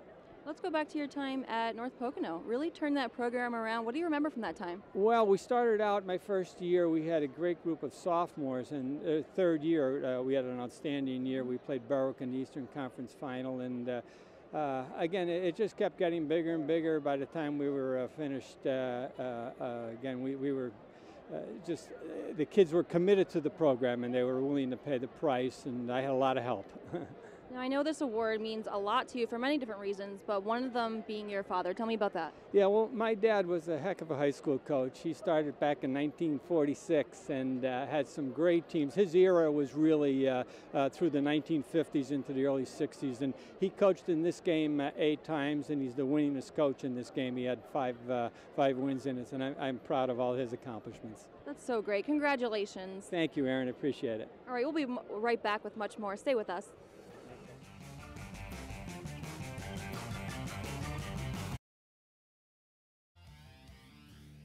We're back at John Hens's Memorial Stadium. At the half, City leads 21-0. We come inside the booth now. Bob Ide and John Mandolin right here. And John started the game, went back and forth. What do you think so far? I think the city really took advantage, throwing the ball, and Matt Gall was just on fire, really throwing some darts, and they beat that secondary pretty darn good that first half. The city took advantage of some things, and some guys on defense flying around as well, and stopping that running game in the county. Let's take a look at some of the first half highlights. This is the first touchdown of the game. Gall to Holmes. Holmes holding off the defender. Little box out there, and then throwing up top. Over to Blaine in the corner. That made it 21-0. And look at this dart. I mean, that's as good as you could draw it up. And Timmy Blaine one more time, score it. That Blaine first catch was actually a 2-point conversion, and he had a touchdown, and Cernak scored the second touchdown. So what does the county now have to do? They're going to have to try to run the football, but I think they're going to need to throw the ball just a little bit, somehow, some way. Now, with that 9-point deficit, more than 9, they'll be able to get the ball a couple times, but it all starts with one score, so they need one positive drive. They had a positive drive to start, then it kind of filtered out after that interception. Well, this game would not exist without the help of the Lions Club, and Aaron Dugan is standing by with one of the chair people from tonight's game. Aaron? Here now with Bill Dempsey from the Lions Club, and tell me what this game is all about here tonight. This game, it's a long-standing tradition, 82nd annual, longest high school football all-star game in the country. It really is a great thing. All the proceeds from tonight go to the Lackawanna Blind Association. As a player in this game, I didn't realize all the work that goes into this. The Lions Club, ton of members who put a lot of really hard work into this. Jerry Prosciutti, our player-coach liaison, puts a lot of work into this. Couldn't be happier with the coaches that are coaching this year, years past, years future. They're all involved in this. The athletic directors from each school, Valley View School District. It's really a team effort that to put this game on, and it's an awesome time for the kids. I mean, this night is beautiful. For the guys that are going on to play in college, it's a memorable time, and the guys who aren't, maybe even more so. So it's what a blast. Absolutely, and it just seems like every year the crowd keeps getting bigger and bigger. We couldn't be happier. A beautiful night like this, the stadium is filled. You feel the electricity in this stadium. It's a good night for high school football. Definitely. Thanks for stopping to chat. No, thanks for having us. All right, Bob.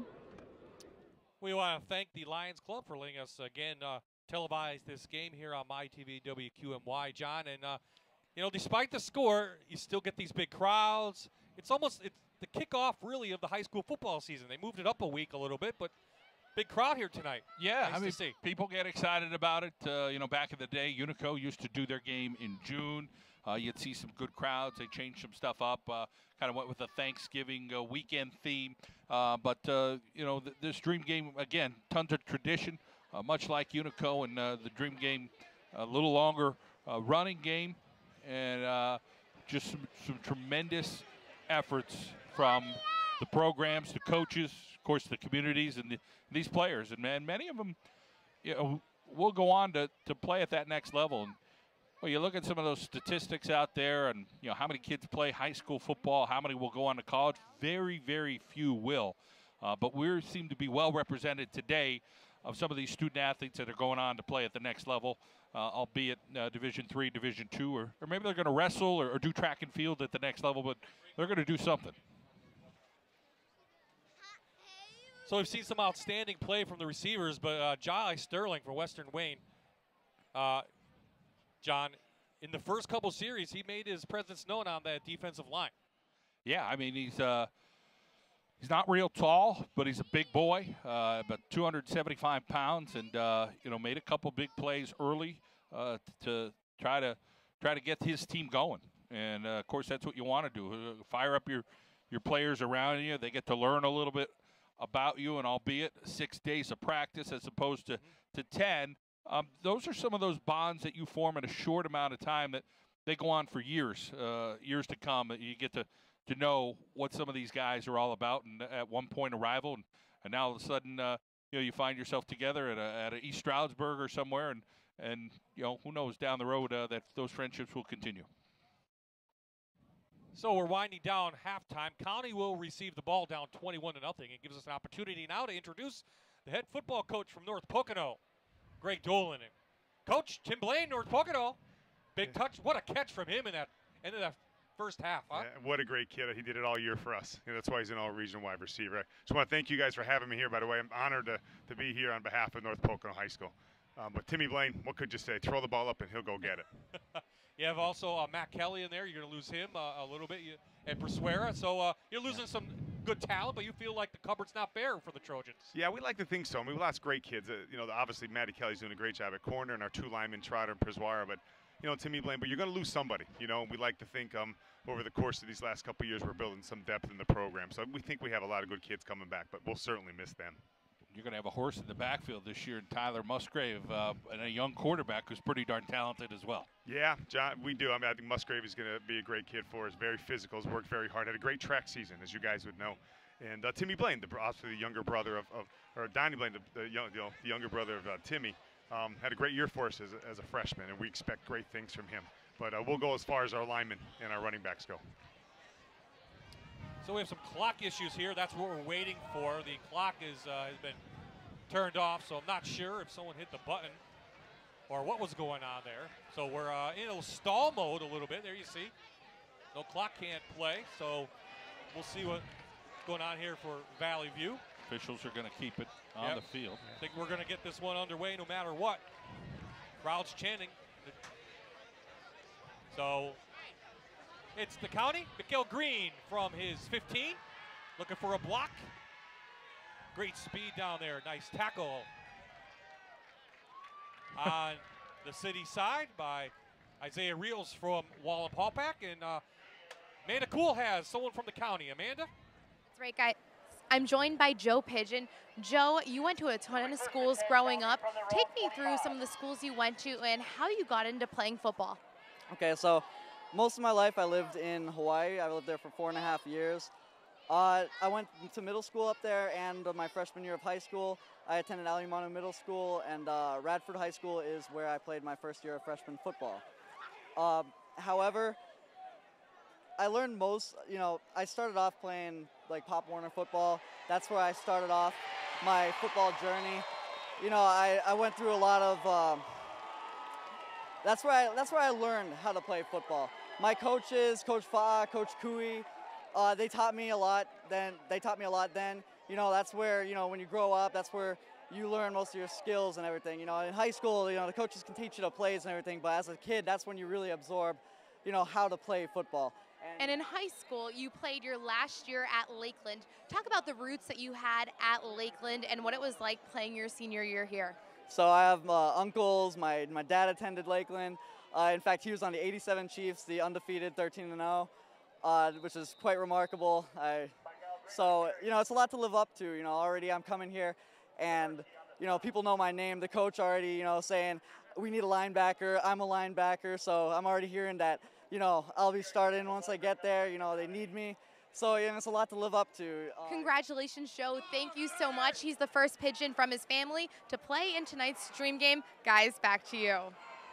Well, from Hawaii to Pennsylvania, that's a pretty long trip for a Pigeon. He made it home. So you saw the big pass play as Sean Bolinas from Carbondale pulled it in. So County looking for their first score. Hollander pulls it in, picks up a couple of yards up to the 25.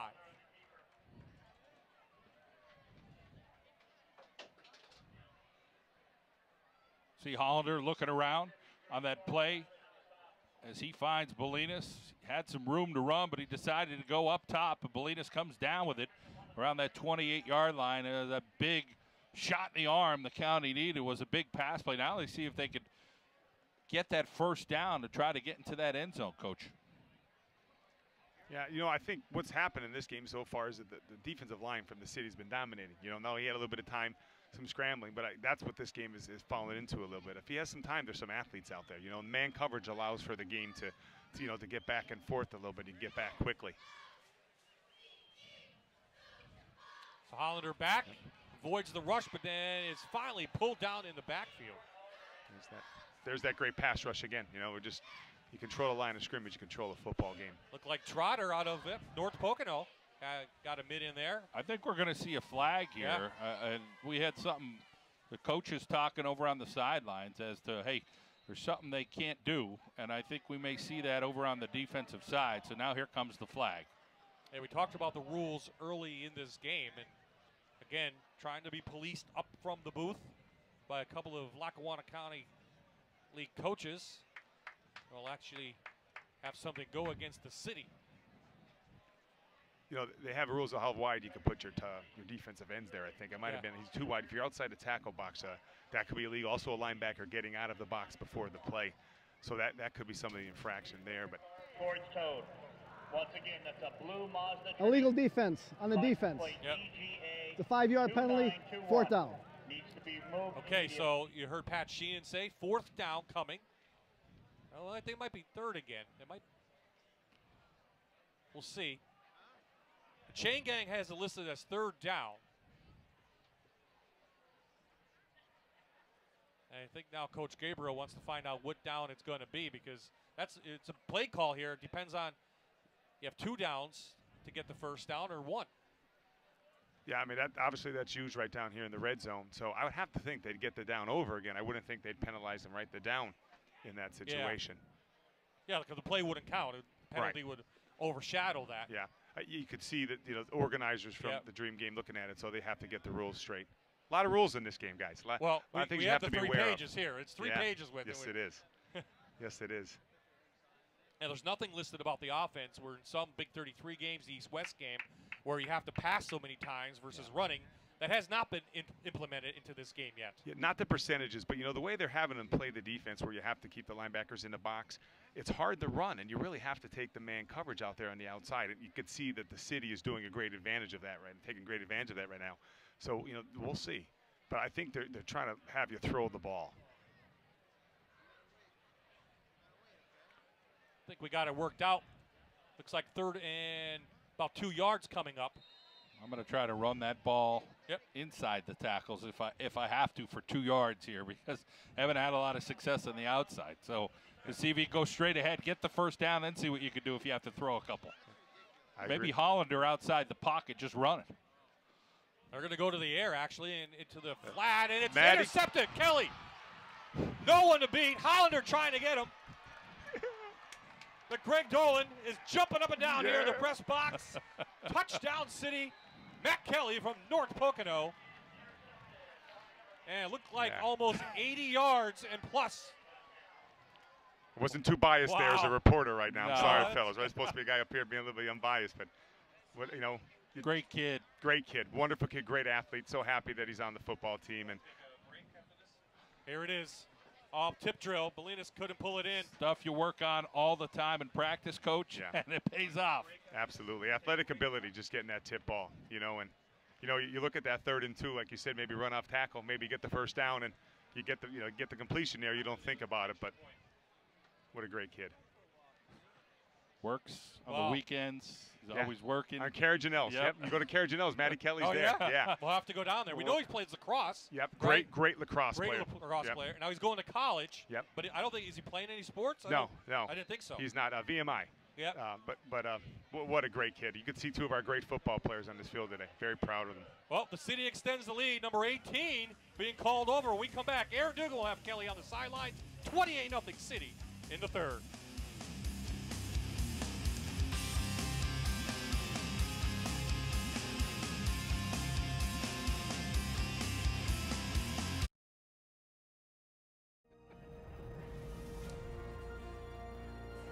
Pick 6. Your last time playing high school football, what did that feel like? It was just an amazing experience with all these guys.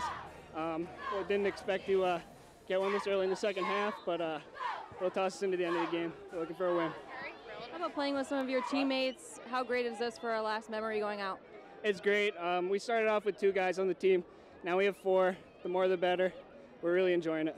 How about some of the guys on the team that you didn't maybe think you'd get along with, but are actually pretty cool? Yeah, there's a lot of guys that we trash talked a little bit with in the season, but now we'll be best of friends for the rest of our lives. All right, tell us about your future, where you're headed. I'm going to Virginia Military Institute to study business, so I'll be graduating from there in 2020. That's great. Best of luck to you. Thank you very much. All right, guys, back to you. Last thing Matt Kelly looks like is a trash talker. Yeah. Come on, man. He talks on the lacrosse field, though. Yeah? Oh, yeah. He's a trash talker. We had him against Crestwood this year. He can talk, and he can play the lacrosse with the stick a little bit. Absolutely. What do they say? If you could back it up, fellas, right? If you Yep. back it up. But Yep. I'd rather he not talk from a coaching standpoint. Don't say nothing. Yeah. You know, play the game on the field. Sakana gets the ball back near the 30. Let's see if they can do anything. They're going to go back to the ground with Califano. And the defense is right there from the city, John, and pretty much what we expected. Defense from the city starting to take over a little bit. Well, you get a little deflated. You have a big play like they had in the first series, and then they throw an interception. Then they had another big play, and now an interception. So that'll take a lot out of you, and it's tough. You know, try to, okay, let's grind the ball and get a score, but somewhere along the way, you're going to need a play. Yeah, there's a lot of all-region players on the city's defense. And you know, that is coming to show here, and they're going one way. So, you know, they're going to be a little fresh, and I think that's the difference right now. That defensive line of the city is really dominating the action.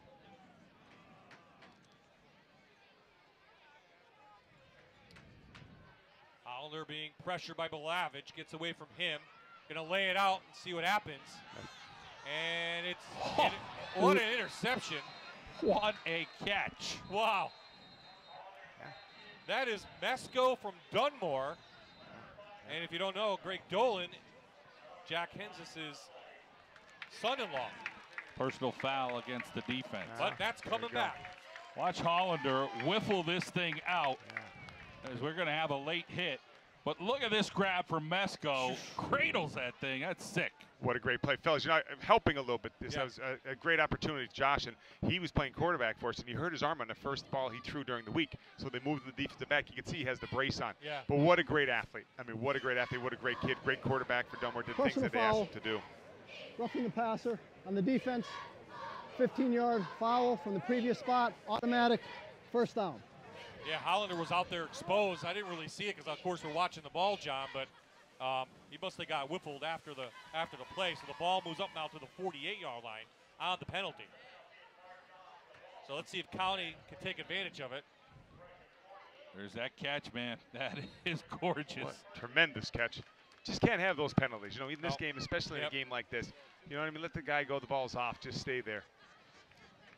So the Old Forge backfield in. Califano looking for a block. Gets it. And here goes Califano. Cooper looking super inside the 30-yard line. Well blocked play there. Counter Trey. The old Redskin play. Guard and tackle coming back to the tight end side. They blocked it really well, and then he ran it well. And I think Califano's going to be shaken up, so.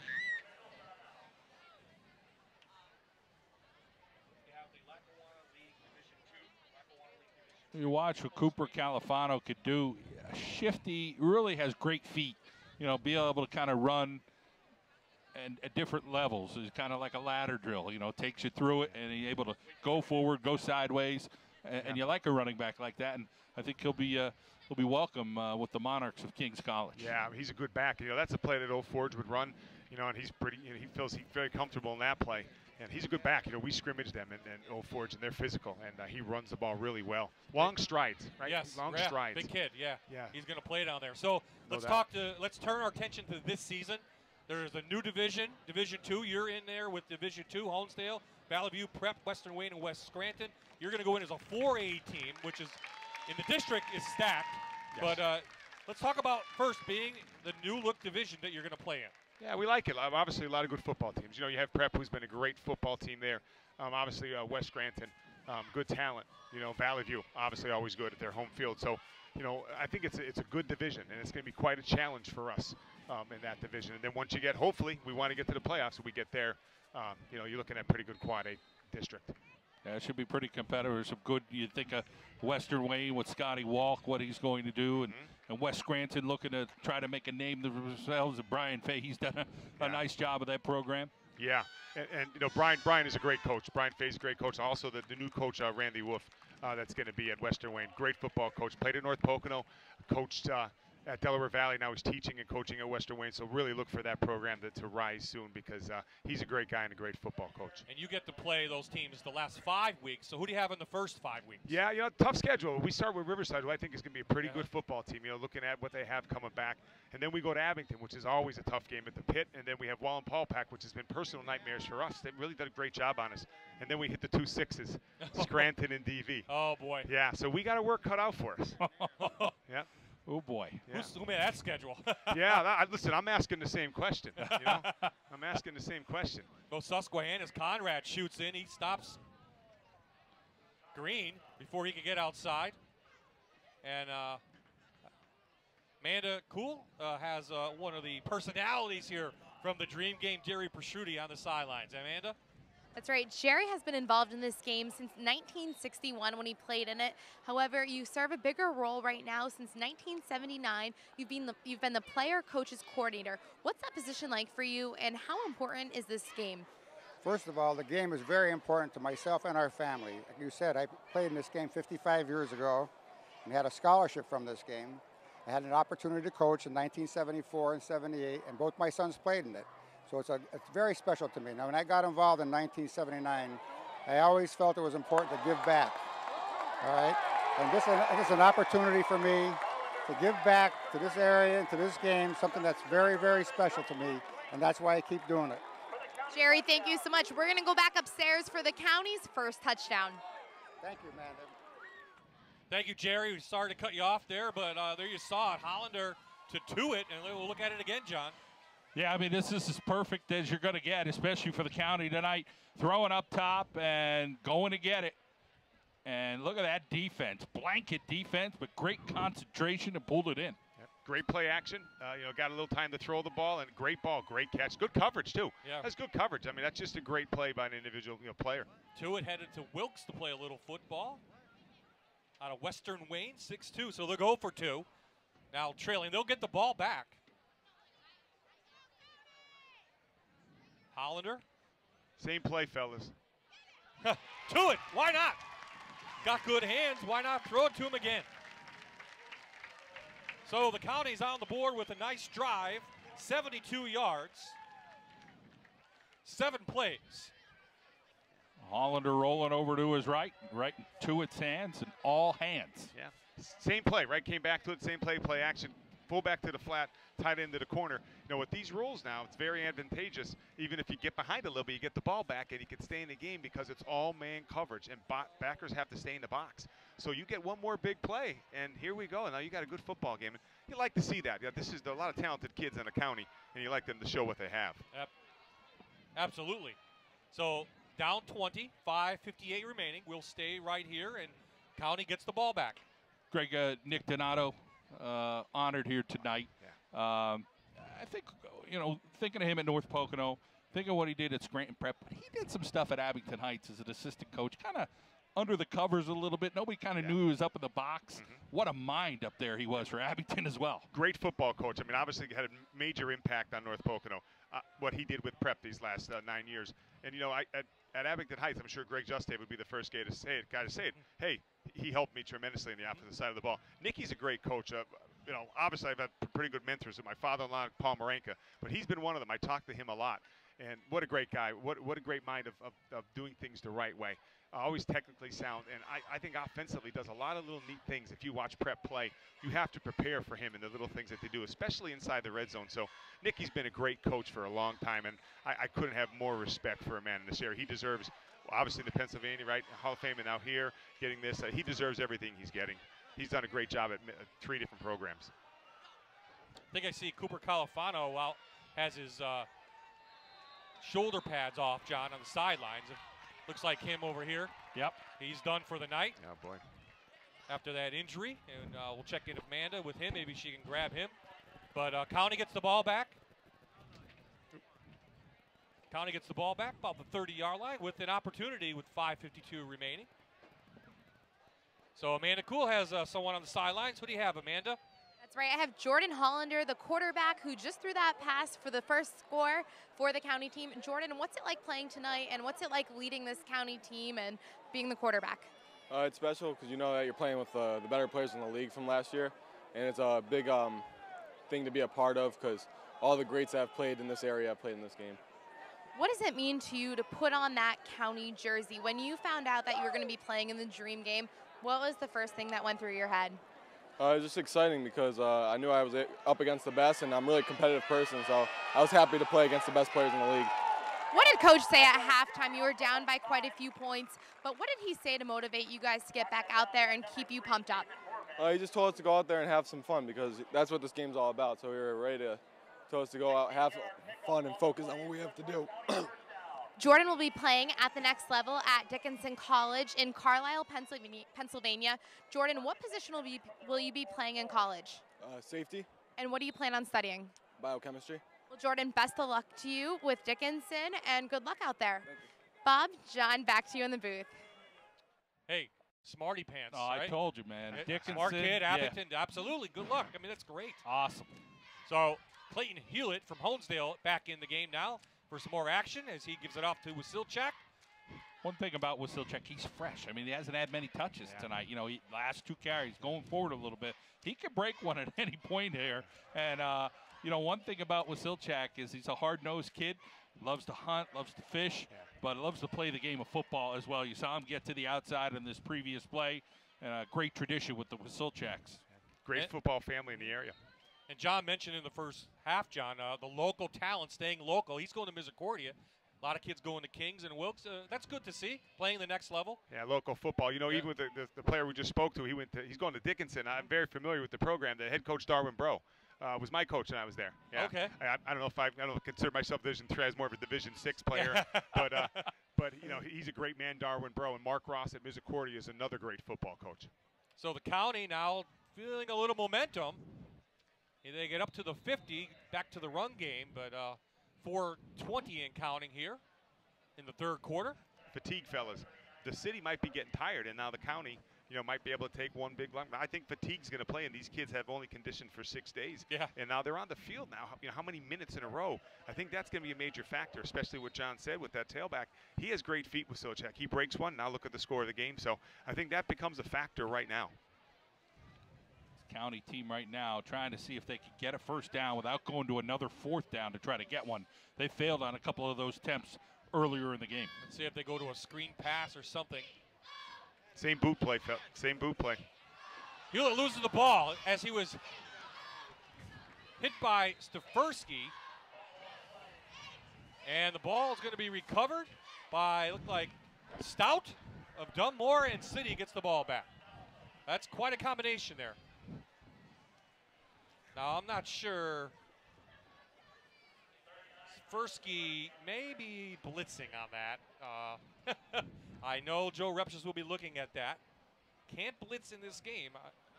Stefersky's supposed to be a linebacker, so I'm sure something will be said down there. Don't want to point it out too much, but kind of obvious. Yeah, if that was Stefersky, yeah, he shouldn't be there as a linebacker, maybe in coverage. But again, that was that same play for the touchdown, the 2-point conversion. They got some pressure.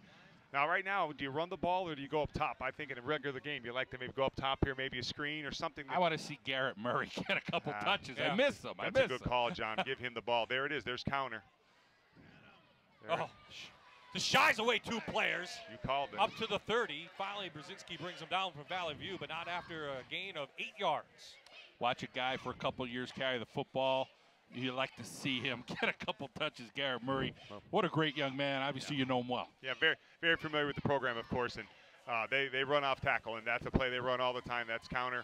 You know, obviously, Coach Mills, offensive coordinator, the guy from Coughlin, right, John? And you know, that's a big play for them. I tell you, if they run a couple in a row here, he's going to break one. You know, he's that type of kid. Well, he's fresh, too. He hasn't received the ball much at all as they've gone to the air a little bit. Here we go again, Murray. There's power roll to the right side there. Oh, Murray, what an arm. Yep. There you go, fellas. Yep. Dazzling the crowd inside the 10-yard line. Garrett Murray, a big run. City in the Ricardo's red zone. Man, if I'm Mark Ross right now, I got 2 tailbacks coming to me, 2 freshman guys, and Garrett Murray happens to be one of them. Yeah. I'd keep them both on offense. Yeah. Gives a little stiff arm out there, and then Murray just knows how to shed some tackles, makes the most of his body. Just really good with his feet, too. Main staple of Dunmore right there. Kick with the fullback and pull the guard. Garrett is surely familiar with that play. And they run it again here, you might be getting yourself in the end zone. A shotgun, maybe a little zone here. So Gall into the shotgun. Murray with him.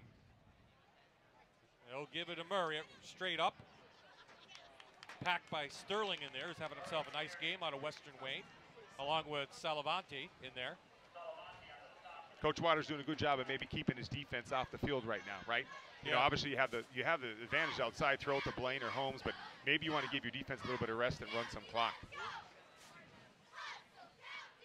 Those guys are going to be teammates, by the way, Sterling and Murray. Misericordia is building their program. Mark's going to do a great job, and you see that coming in the future. There's off tackle again. There's it should be. Yep, get in there. Murray. Get in there. It is. That's a Sheds touchdown. 3 tackles. Touchdown City. Garrett Murray from 7 yards. Well, we've seen a lot of that through the years for the Dunmore teams. And he really came on the spot last year and the year before that, John, with the Bucks. Great job by the guard and the fullback over there, Priswara. Of course, North Pocono getting a big block in there. The Trojans are playing large today. Jake should know that play. I mean, that's a staple of the Dunmore offense, and we brought that to North Pocono. And you kick with the fullback and pull the guard, and that's the football you like to play. You dominate the line of scrimmage. Great run. How many tackles did he break also? You know. In the whole series, probably 10. That's the hat hanger. You got to run the ball off tackle. Got to hang your hat on something. So the extra pit by Wakanda. And that one is up, and we have a good extra point. So the City back up. They extend the lead now 35-8 after the County had a little bit of momentum in that third quarter. Nice to see Dunmore, but let's see the County get back into it now.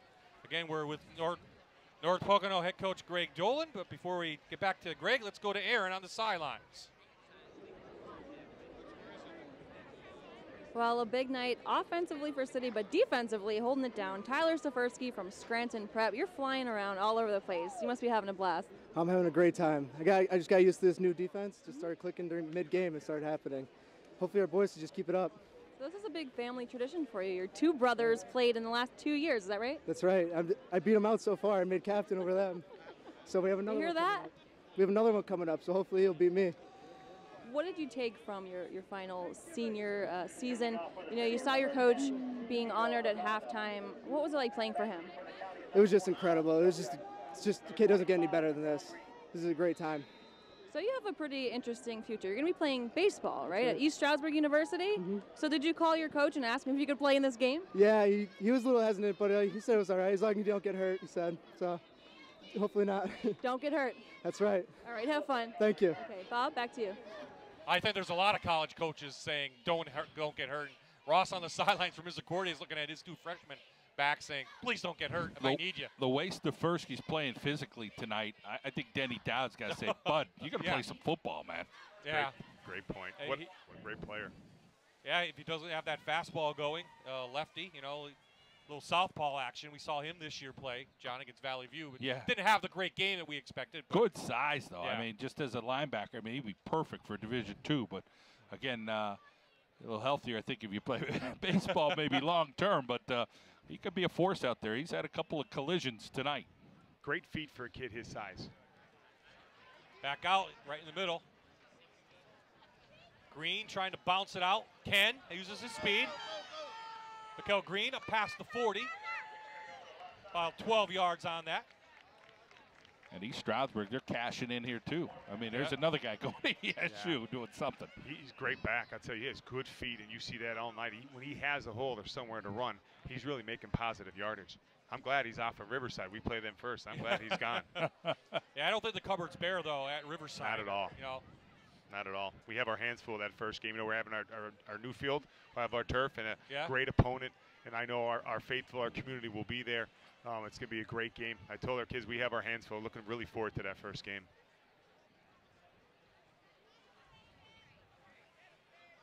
Hand off to the inside. Fullback gets a carry.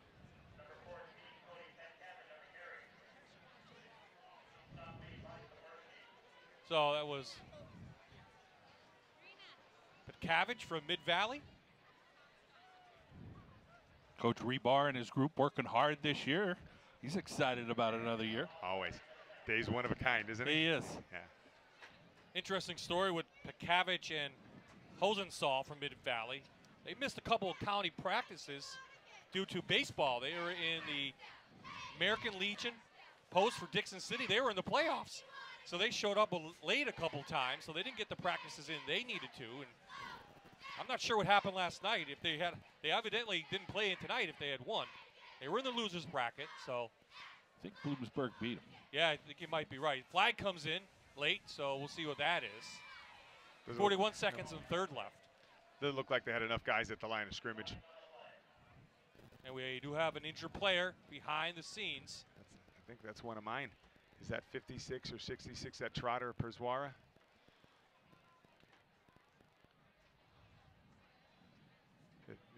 66. Yeah, if that's him, it's probably a shoulder. He's had some problems with his shoulders.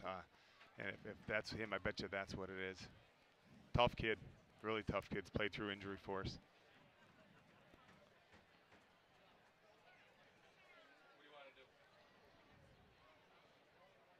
Okay, as we sort out the penalty, Amanda has another guest on the sideline. Who do you have, Amanda? That's right. I'm joined by Old Forge's Cooper Califano, a running back. You got a little banged up. We were just talking about shoulder injuries. Nothing serious, but two of the first people to come down out of the stands to check on you were the Kings College coaches. How important is it to you that they're here tonight watching you and 8 others who will be attending Kings? And what does it mean to you that they're so concerned? It means a lot because it shows that they actually care. They didn't just recruit me just to fill a purse on the roster. Because Kings is a really small school. There's not a lot of people, but when it comes to football, they just all stick together. Especially for the coach just to come down and check on me, it means a lot because they didn't have to do that. Cooper, two of your teammates here at the game tonight will be your roommates at Kings and your future teammates. How did you get hooked up with them to be living with them next year? Because I actually was asking my coach about that, and he goes, I'll try to pair you up with the best people I could find. And he's, Coach Ty Young actually is the one who hooked it up for us because he knew we were local kids. Who are they? Cody Pekavich and Ethan Hanzel. Both of Mid-Valley, all Lackawanna County kids. How important is it to you that there's such a line of kids from Lackawanna County that go to Kings, and what does it mean to you? You have some big shoes to fill. Yeah, it means a lot. There's just a lot of kids in this area. That just shows that this area has a lot of talent because Kings is a really good school for football. All right, well, rest your shoulder and get healthy, and we'll see you at Kings Wilkes in the fall. Guys, back to you. Thanks, Amanda. And sigh of relief from the Kings coaches. I'm sure Jeff Nars watching it and saying, you know, he could really stick his nose in there and maybe play a little bit with his size. Heel it back. Big rush put on. He throws it up there. That's Tversky in there again, or Belavich? That's Belavich. Belavich, yeah, 53. But he is.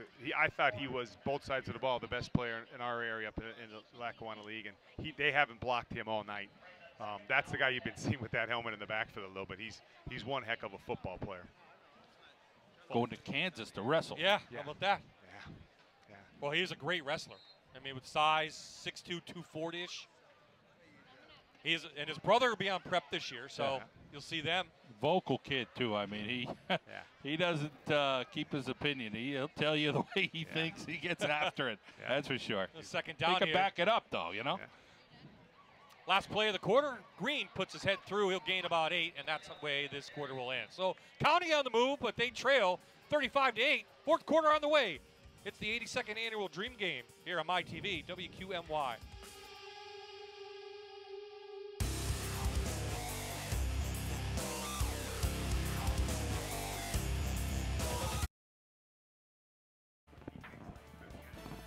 Ricardo's Market, proud to support the All-Star players in the Lackawanna Football Conference.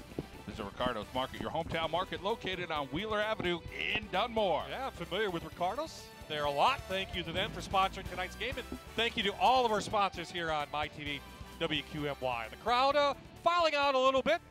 Good weather here, getting a little bit late, but this game probably not in doubt. City up 35-8. County has the ball about the 42-yard line. Bob I, John Mandola, Aaron Dugan, Amanda Cool, all from Fox 56 Sports. And Staying with us, Greg Dolan, the head coach of North Pocono, as Brian Fahey from West Scranton was supposed to join us. Salavante gets the ball, but he is busy with the officiating with Joe Repchus. And as we saw, there might be some things to talk about from some of these teams skirting the rules just a little bit. Joe's initiated that, you know, and I think Joe Repchus is doing a great job with the rules for this game, but he needs people to help him. And there's some small things that you have to take care of, but I think this game has been played pretty clean. And they'll talk to the coaches, and next year they'll have a better idea. So I think them up top and then someone down below has been great. Next year, it's Joe Repchus and Mike Marichak from Scranton. That's what I've been told. So yes, it is. So Joe will have to police himself. Yep, and he will. And Brian, again, will be back, I would imagine, for another year. Well, I think Evan Aldrich is playing some good defensive tackle quietly up front there. Likes to hunt and fish, but he likes to play some football. John, is that the kid from Susquehanna, right? Yeah, Blue Ridge, actually. But he graduated from Blue Ridge, played for Susquehanna. Right. He was very impressive in practice this week, and I was there watching him. He's a big, physical kid, and you know I was impressed the way he played. 6'2", 235, wrestler, baseball. Flag down now. Let's see what this is. It was after the play, so, you know, getting a little hot, maybe some trash talking going on. Fourth quarter, you know, it's hot, humid. Yeah. I didn't see Matt Kelly out there. I think we're good. No, Matt, don't give Matty a bad rep. He's not that bad. No, Matty wouldn't do that. We would do it. I couldn't imagine him doing that. You know what? I never saw it on the football field. Obviously, it's hit a little bit with the helmet, but Matt was never a trash talker for us, and obviously, you know, we after don't the play is stand for over, that. unsportsmanlike conduct on the city. There'll be a 15-yard penalty, first down for the city. Heck of a student going to VMI, huh? Yes, he is. I had him in class in business. He's in my business class. Matty's just a great kid from a great family, and you know, he'll do well. He'll do well. I think that's going to be a great choice for him in college. Coach Waters got to be careful here now. You have a big lead. They're seniors. You know, there's nothing to really like a repercussion that you have because you're at your own school. So young boys at this age, you know, they get out of hand, and he's got to be careful here a little bit. He's a good dude. Coach Waters got to talk with him this summer and helped out at the Charlie Wysocki football camp. Really, just tremendous leadership. Just loves the game, loves to be around kids. He'd help anybody. Yeah, he is. He's a good guy. I've really enjoyed working with him this week, him and his staff. Obviously, they did a great job, as you can see tonight. Ingerly from Wallenpaupack, taken behind. Knocked down by Hasenthal from Mid-Valley. Good play by him. Paupack's going to be young this year, Greg. I know you mentioned you're going to play them. They always gave you a little bit of fits, but kind of a smaller senior-junior class, but a big sophomore class. And that's something that, you know, you've had over time, and now they're getting a little bit older for you, and now they're going through that cycle. Yeah, we started 6 sophomores and a freshman quarterback, John. You know, I was very proud of what we did last year. And you know, if that's with Wallenpaupack, they've done a job on us a bunch of years in a row. So, you know, I know how that feels if he has young players. We know that. Ingerly again, taken down in the middle by Sterling, I believe, again. He's having himself a game, but Amanda Gould is on the county sideline with another special guest. That's right, and with Mikkel Green from Riverside, you're also going to King's College. That's kind of the theme of the game tonight. But one thing that you're doing that's really special is you're going to be playing football and running track. Stand out on the track this year for Riverside. You went to states all 4 years in high school. What's that like for you, having the opportunity to do track as well as football? It's good. Doing track keeps my speed up, and I just play football. How important is your speed in track, and how does that relate to the football game? It relates a lot. It makes a big difference, too, on a football field. Me doing track all 4 years really boosts my speed up for football. What are you looking forward to at King's College? Academics and the football team. What position can we expect to see you see for the Monarchs? Running back. And what do you plan on studying? Athletic training. Mikhail, good luck at King's, and we'll see you in the fall. Guys, back up to you. Thanks, Amanda, and thank Mikhail. Down on the field, I think we have a timeout. Oh, we have an injured player back as the pass went incomplete. Injured player on the far sideline.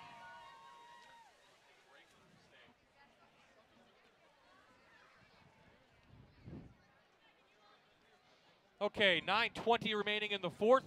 We'll take a quick timeout here. MyTV, WQMY. It's the 82nd Annual Lions Club Dream Game.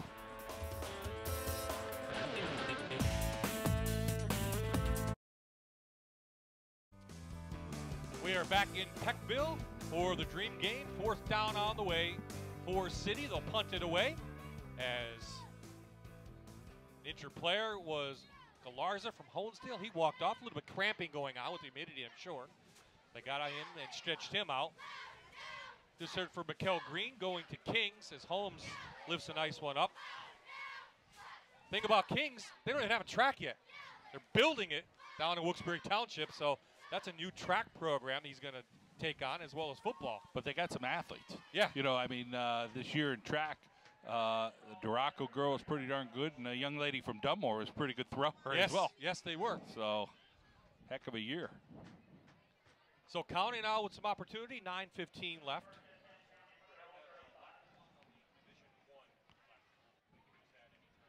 What a punt there by Holmes. What a great punt. He's not punt all week long. Oh, yeah. Wow, does he get the ball off. What a great punter.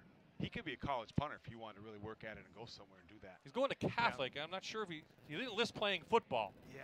So he's a 3-sport athlete. He can play a lot of sports, but I'm not sure down at Catholic University down in the Washington, D.C. area. So this is Jordan Hollander from Abington Heights with taking the pressure. He's taking a lot of abuse. He escapes. Ooh. And finally the other Susquehanna player grabs him. That's Conrad from behind. Need some quick scores here. That's the story of the game.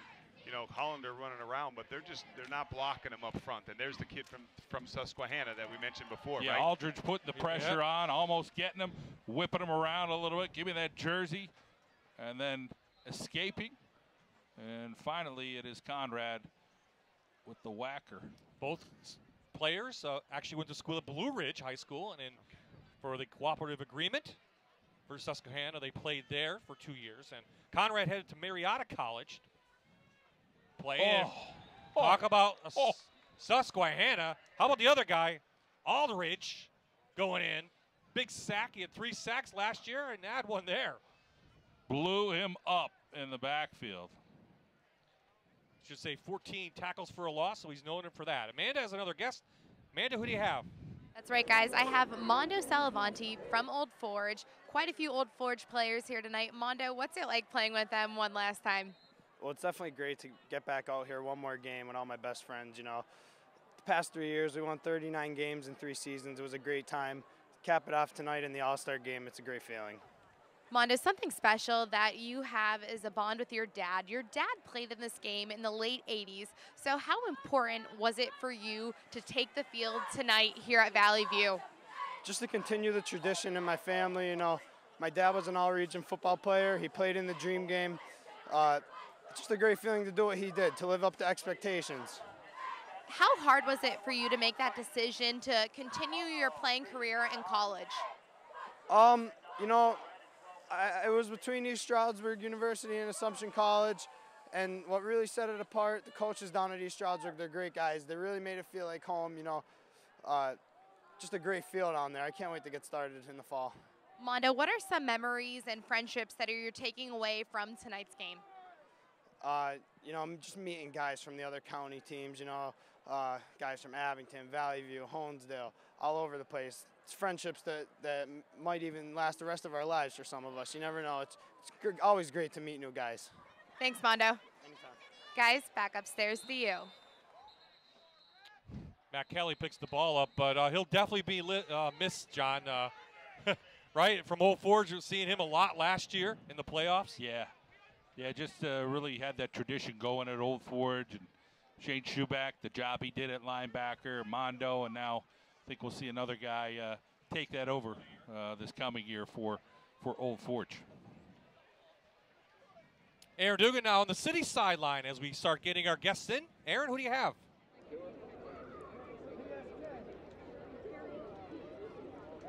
All right, well, I had to stop and chat with one of the Dunmore Bucks, and as I kind of went down the line and talked to some of your teammates, talked to Garrett Murray, they all say, hey, we got enough TV time. Julio Ramos needs to get an interview because they said you're the most hardworking guy on the team. What do you think? I don't know. I mean, every player on the team should just work hard. I mean, that's why you're on the team. You work hard, you have to play together, and I don't know. That's what makes teammates. How'd that feel? Great. Talk to me a little bit more about some of your memories at Dunmore. I mean, Coach Henzis, what can you say about a guy like that? He's just an outstanding coach. I mean, he's been around football his whole life. He knows the right things to do. He teaches you well. He raises you young, and I mean, you really go under his leadership, and he knows what to do. How about some of your Dunmore teammates? Are you guys going to stay friends? Yeah, definitely. Throughout, I mean, as we grow older, I mean, we definitely have to stay friends. The memories we made on this field right here, it's just, there's nothing else like it. It was great chatting with you. Thanks. All right, thank you very much. Cernak from Delaware Valley breaks the big one for the city. And he's down to the 15, 16-yard line. Zone out of the gun. What a great back, slippery, long strides, very fast. And he cuts it back in the A-gap and then make a lot of great moves there. Pleasure watching this young fella go to work out of Delaware Valley. You don't get to see him too often during the season. Ahead of the Lackawanna. Yeah. Got a little talent, huh? Yes, he does. They have many great players. Keith has done a great job at Delaware Valley, and I think they're going to be a great football team this year, but they have a lot of good players on this team now, on this Dream team. So under 7 minutes to play here in the Dream game. It's been all city since the second quarter, and now a little bit tired legs coming into play for County as Cernak fights through up to the 6. Exactly how he ran all year, fellas. I mean, he hits a hole, and then he accelerates, and he has great feet in the hole. And they're running zone for him. I think he's a great zone runner. Josh noticed that all week. Cernak with just short of 1,000 yards this year, 14 touchdowns. Did a nice job through the air, catching 11. He ran some track up there as well. And again, as I mentioned, headed to Lackawanna College and Mark Duda. So now the city, see what they can do here. It's hard to hold the kids back, as Coach said. They want to play. Last year's score, City won 41-6. So it looks like City will put 2 in a row and take out 5 of the last 6 here in the Dream game.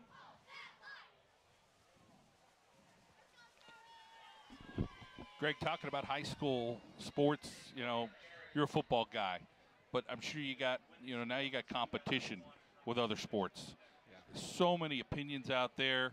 As we watch this last play of just trying to go forward, let your guys play other sports, let them do what they want to do when they're off season, get in the weight room, do that type of stuff. I mean, you got guys like Slagish, you know he's going to be a track and field guy in the future. But just trying to enjoy the process, I think, is a lot what it's supposed to be. Enjoy high school football, enjoy baseball, enjoy being a wrestler, enjoy doing whatever you can. Yeah, I think that's so important. They're high school kids. Let them enjoy their high school years of playing any sport that they can. And then when they're not, get in the weight room. You know, I think that's so important. But you see that at so many schools. You need athletes that cross sports. You just don't have enough in some of the schools. Oh, there's a fumble. Oh, it's picked up in the Ricardo's red zone. Petrosky from Honesdale picks up the fumble. Nice play by him. Good hit in the middle. Gall had that wobbly feel from the beginning. Yeah, John, it's so important to let kids do that, right? I mean, you have to let them play other sports. I think that's such a great thing for, you know, kids maturing and playing different sports. And if, as a coach, you should make sure they play baseball or track or basketball or wrestling, because I think it helps everybody. In certain schools, they need them. They need the kids to play all different sports. Yep. And so many different tools you're using in those different sports as well. I think it creates a better person, too. Yeah. You know, the more you strive in different sports and the harder you work, and in the community and in the high schools, and you're playing for every team, that's a great thing for a school.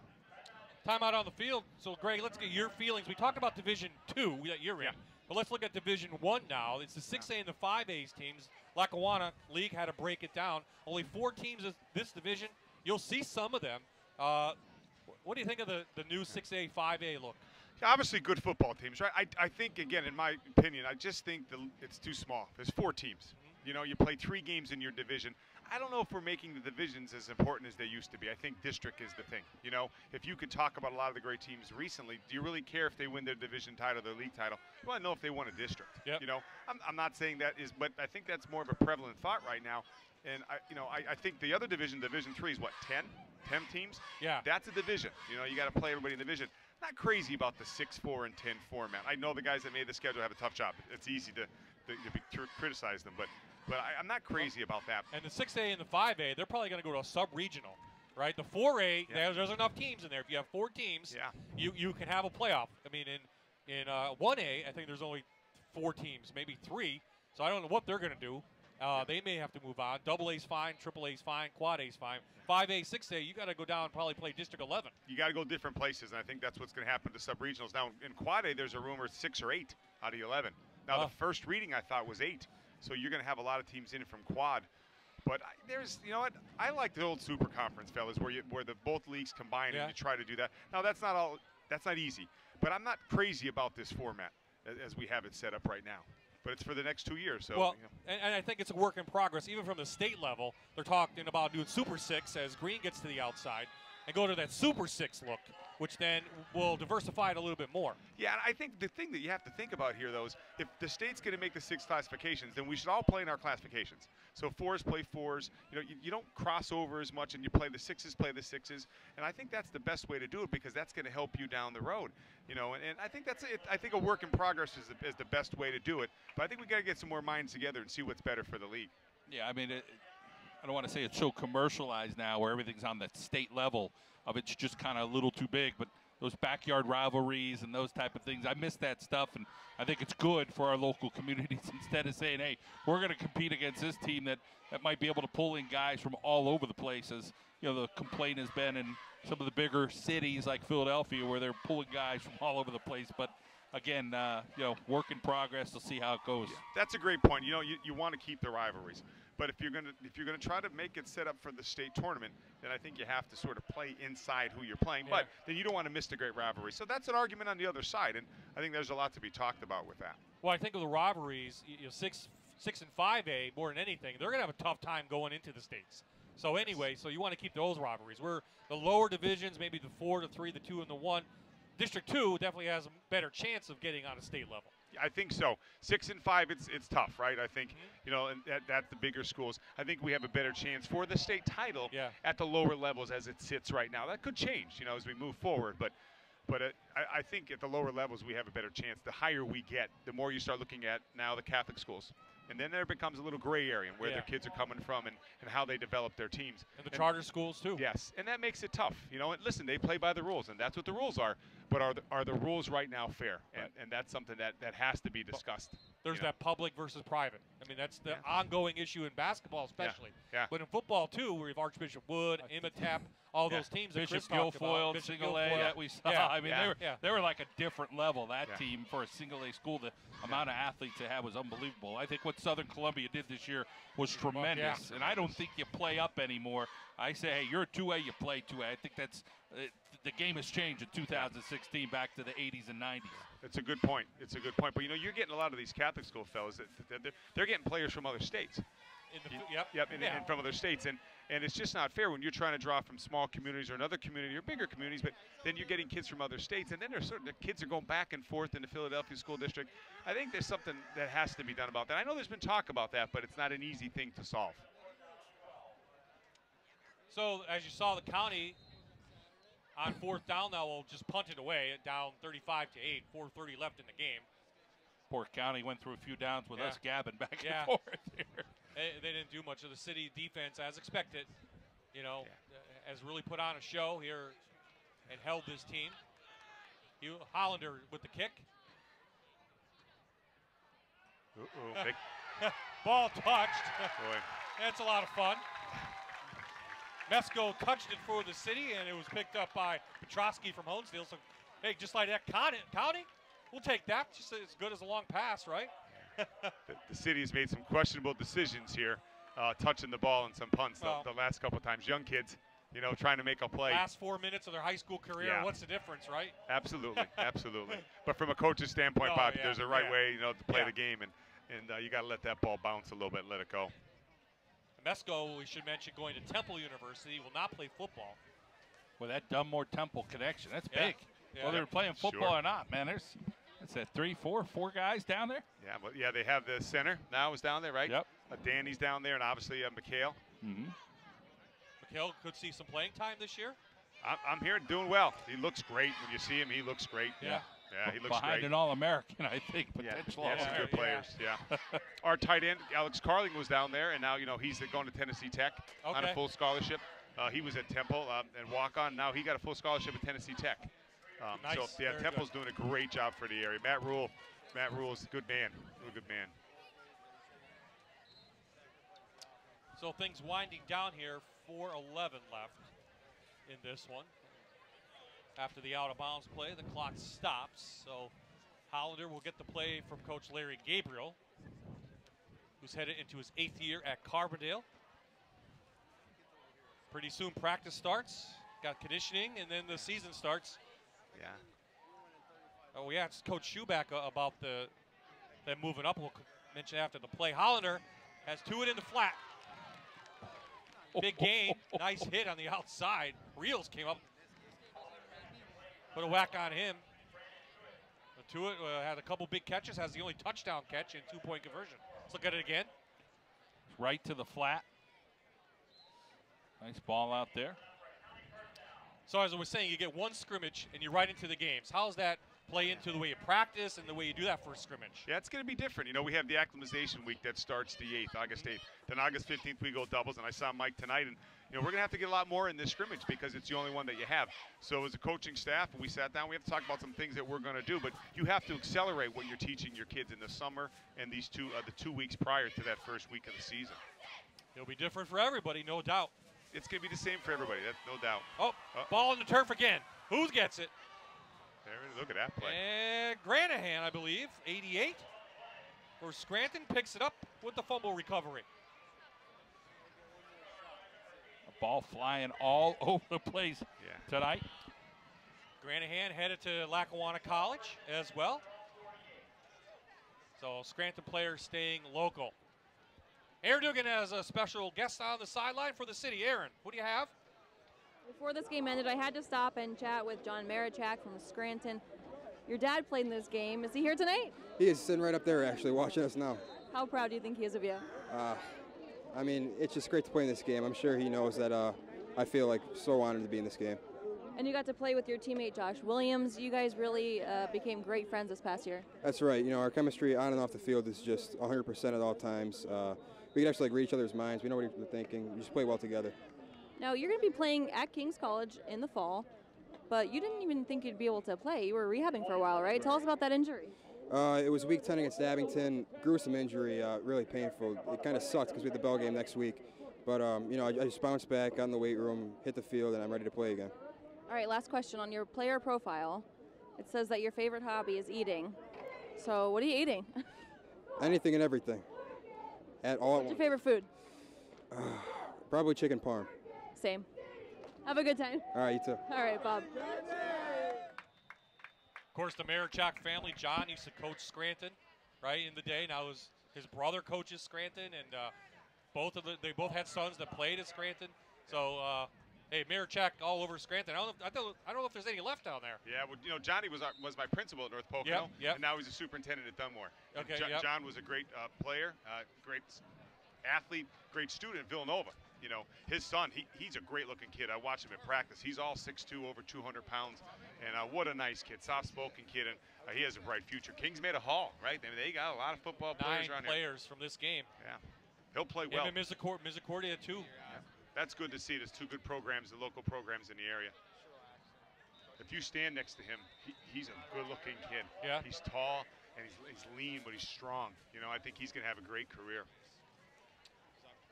One of the guys on the sideline before the game, he goes, "Hey, are you a Marichak?" I feel bad for John. You know, you get that comparison.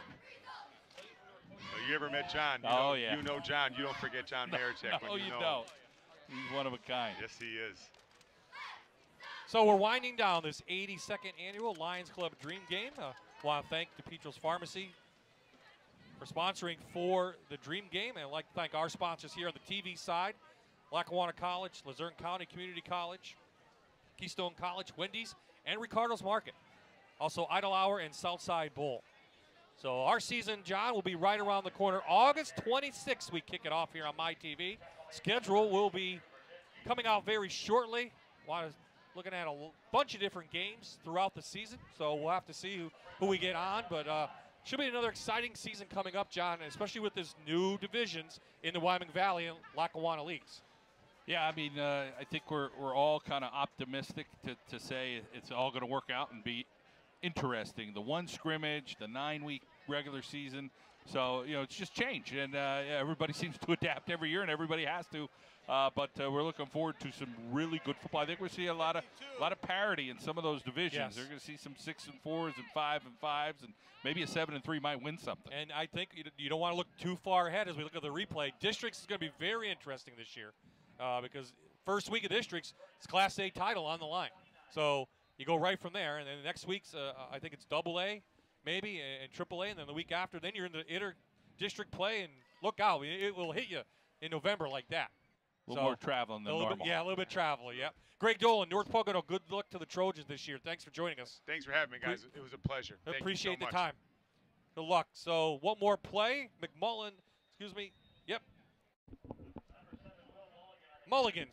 Mulligan from Scranton Prep gets the carry.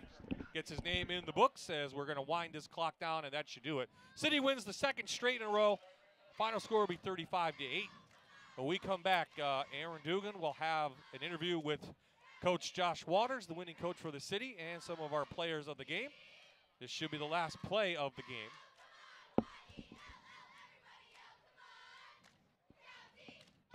We'll hand off Corby inside from Scranton, and that will do it. Thanks to all the coaches for joining us tonight. Final score, City 35, County 8 in the 82nd Annual Lions Club Dream Game.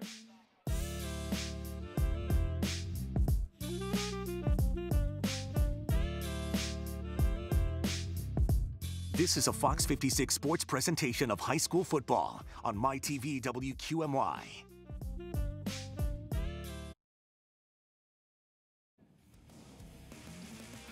Nice crowd filing out of John Henses Memorial Stadium in Peckville as the City pulls off their second straight win in the 82nd Annual Lions Club Dream Game. Bye-bye, John Mendola back into the booth. John, before we wrap it up, let's go down to the winning coach, Aaron Dugan, with Josh Waters. Aaron? Coming up with the W, your first dream game ever. I'm sure you've got to be ecstatic right now. Was it everything you thought it'd be? Absolutely was. I told the kids to have fun, and I believe that's what we did. They gave me a bath, so at least I'll smell good tonight, but it was a blast. The kids had fun. They were a great group of kids. I thank all of their coaching staffs for, spending 4 years with these kids and teaching them how to play football the right way, and this was just an awesome night to be a part of. What did you just tell the guys in the post-game huddle?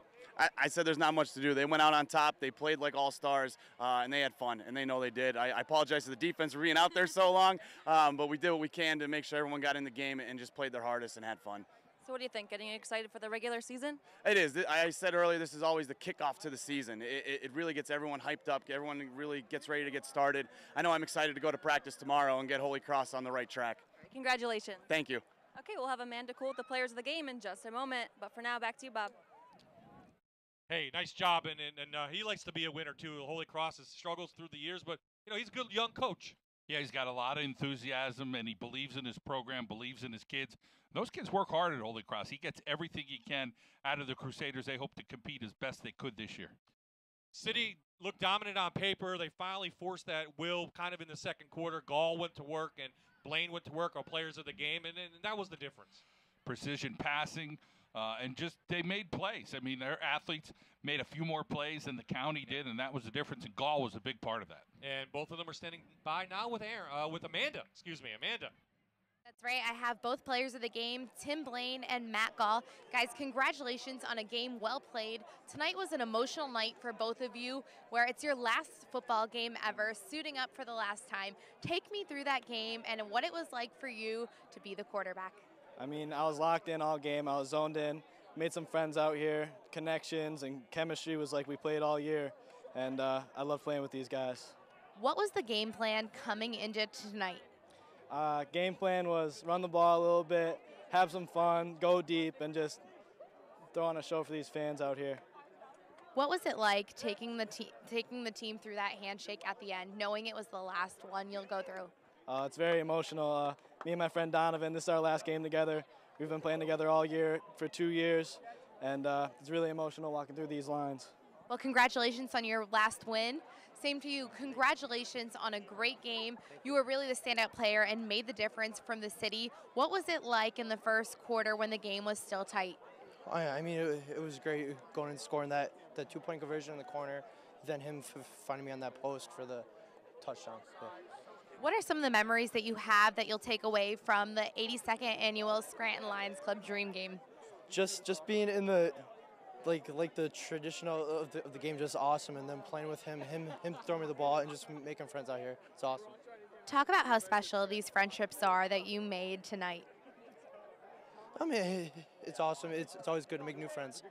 Awesome. Well, congratulations, guys, on your win in the 82nd annual Scranton Lions Club Dream Game here at Valley View High School. We'll head back up to Bob and John one last time.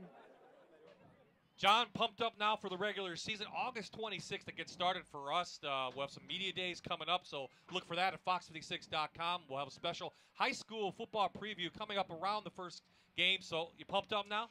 I think so. I mean, it's an early start this year, and it's only a 9-week season, so the end of October it'll be done. Then we're into the playoffs, so it's going to fly. But, yeah, we're geared up. We absolutely are. Our crew is all excited as well. We'll thank our Fox 56 Sports crew for a great job tonight. We also want to thank the Lions Club for accepting our invitation to carry this game live on MyTV WQMY. So we'll see you August 26th. It kicks off right here. High school football's on the way back.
This is a Fox 56 sports presentation of high school football on MyTV WQMY.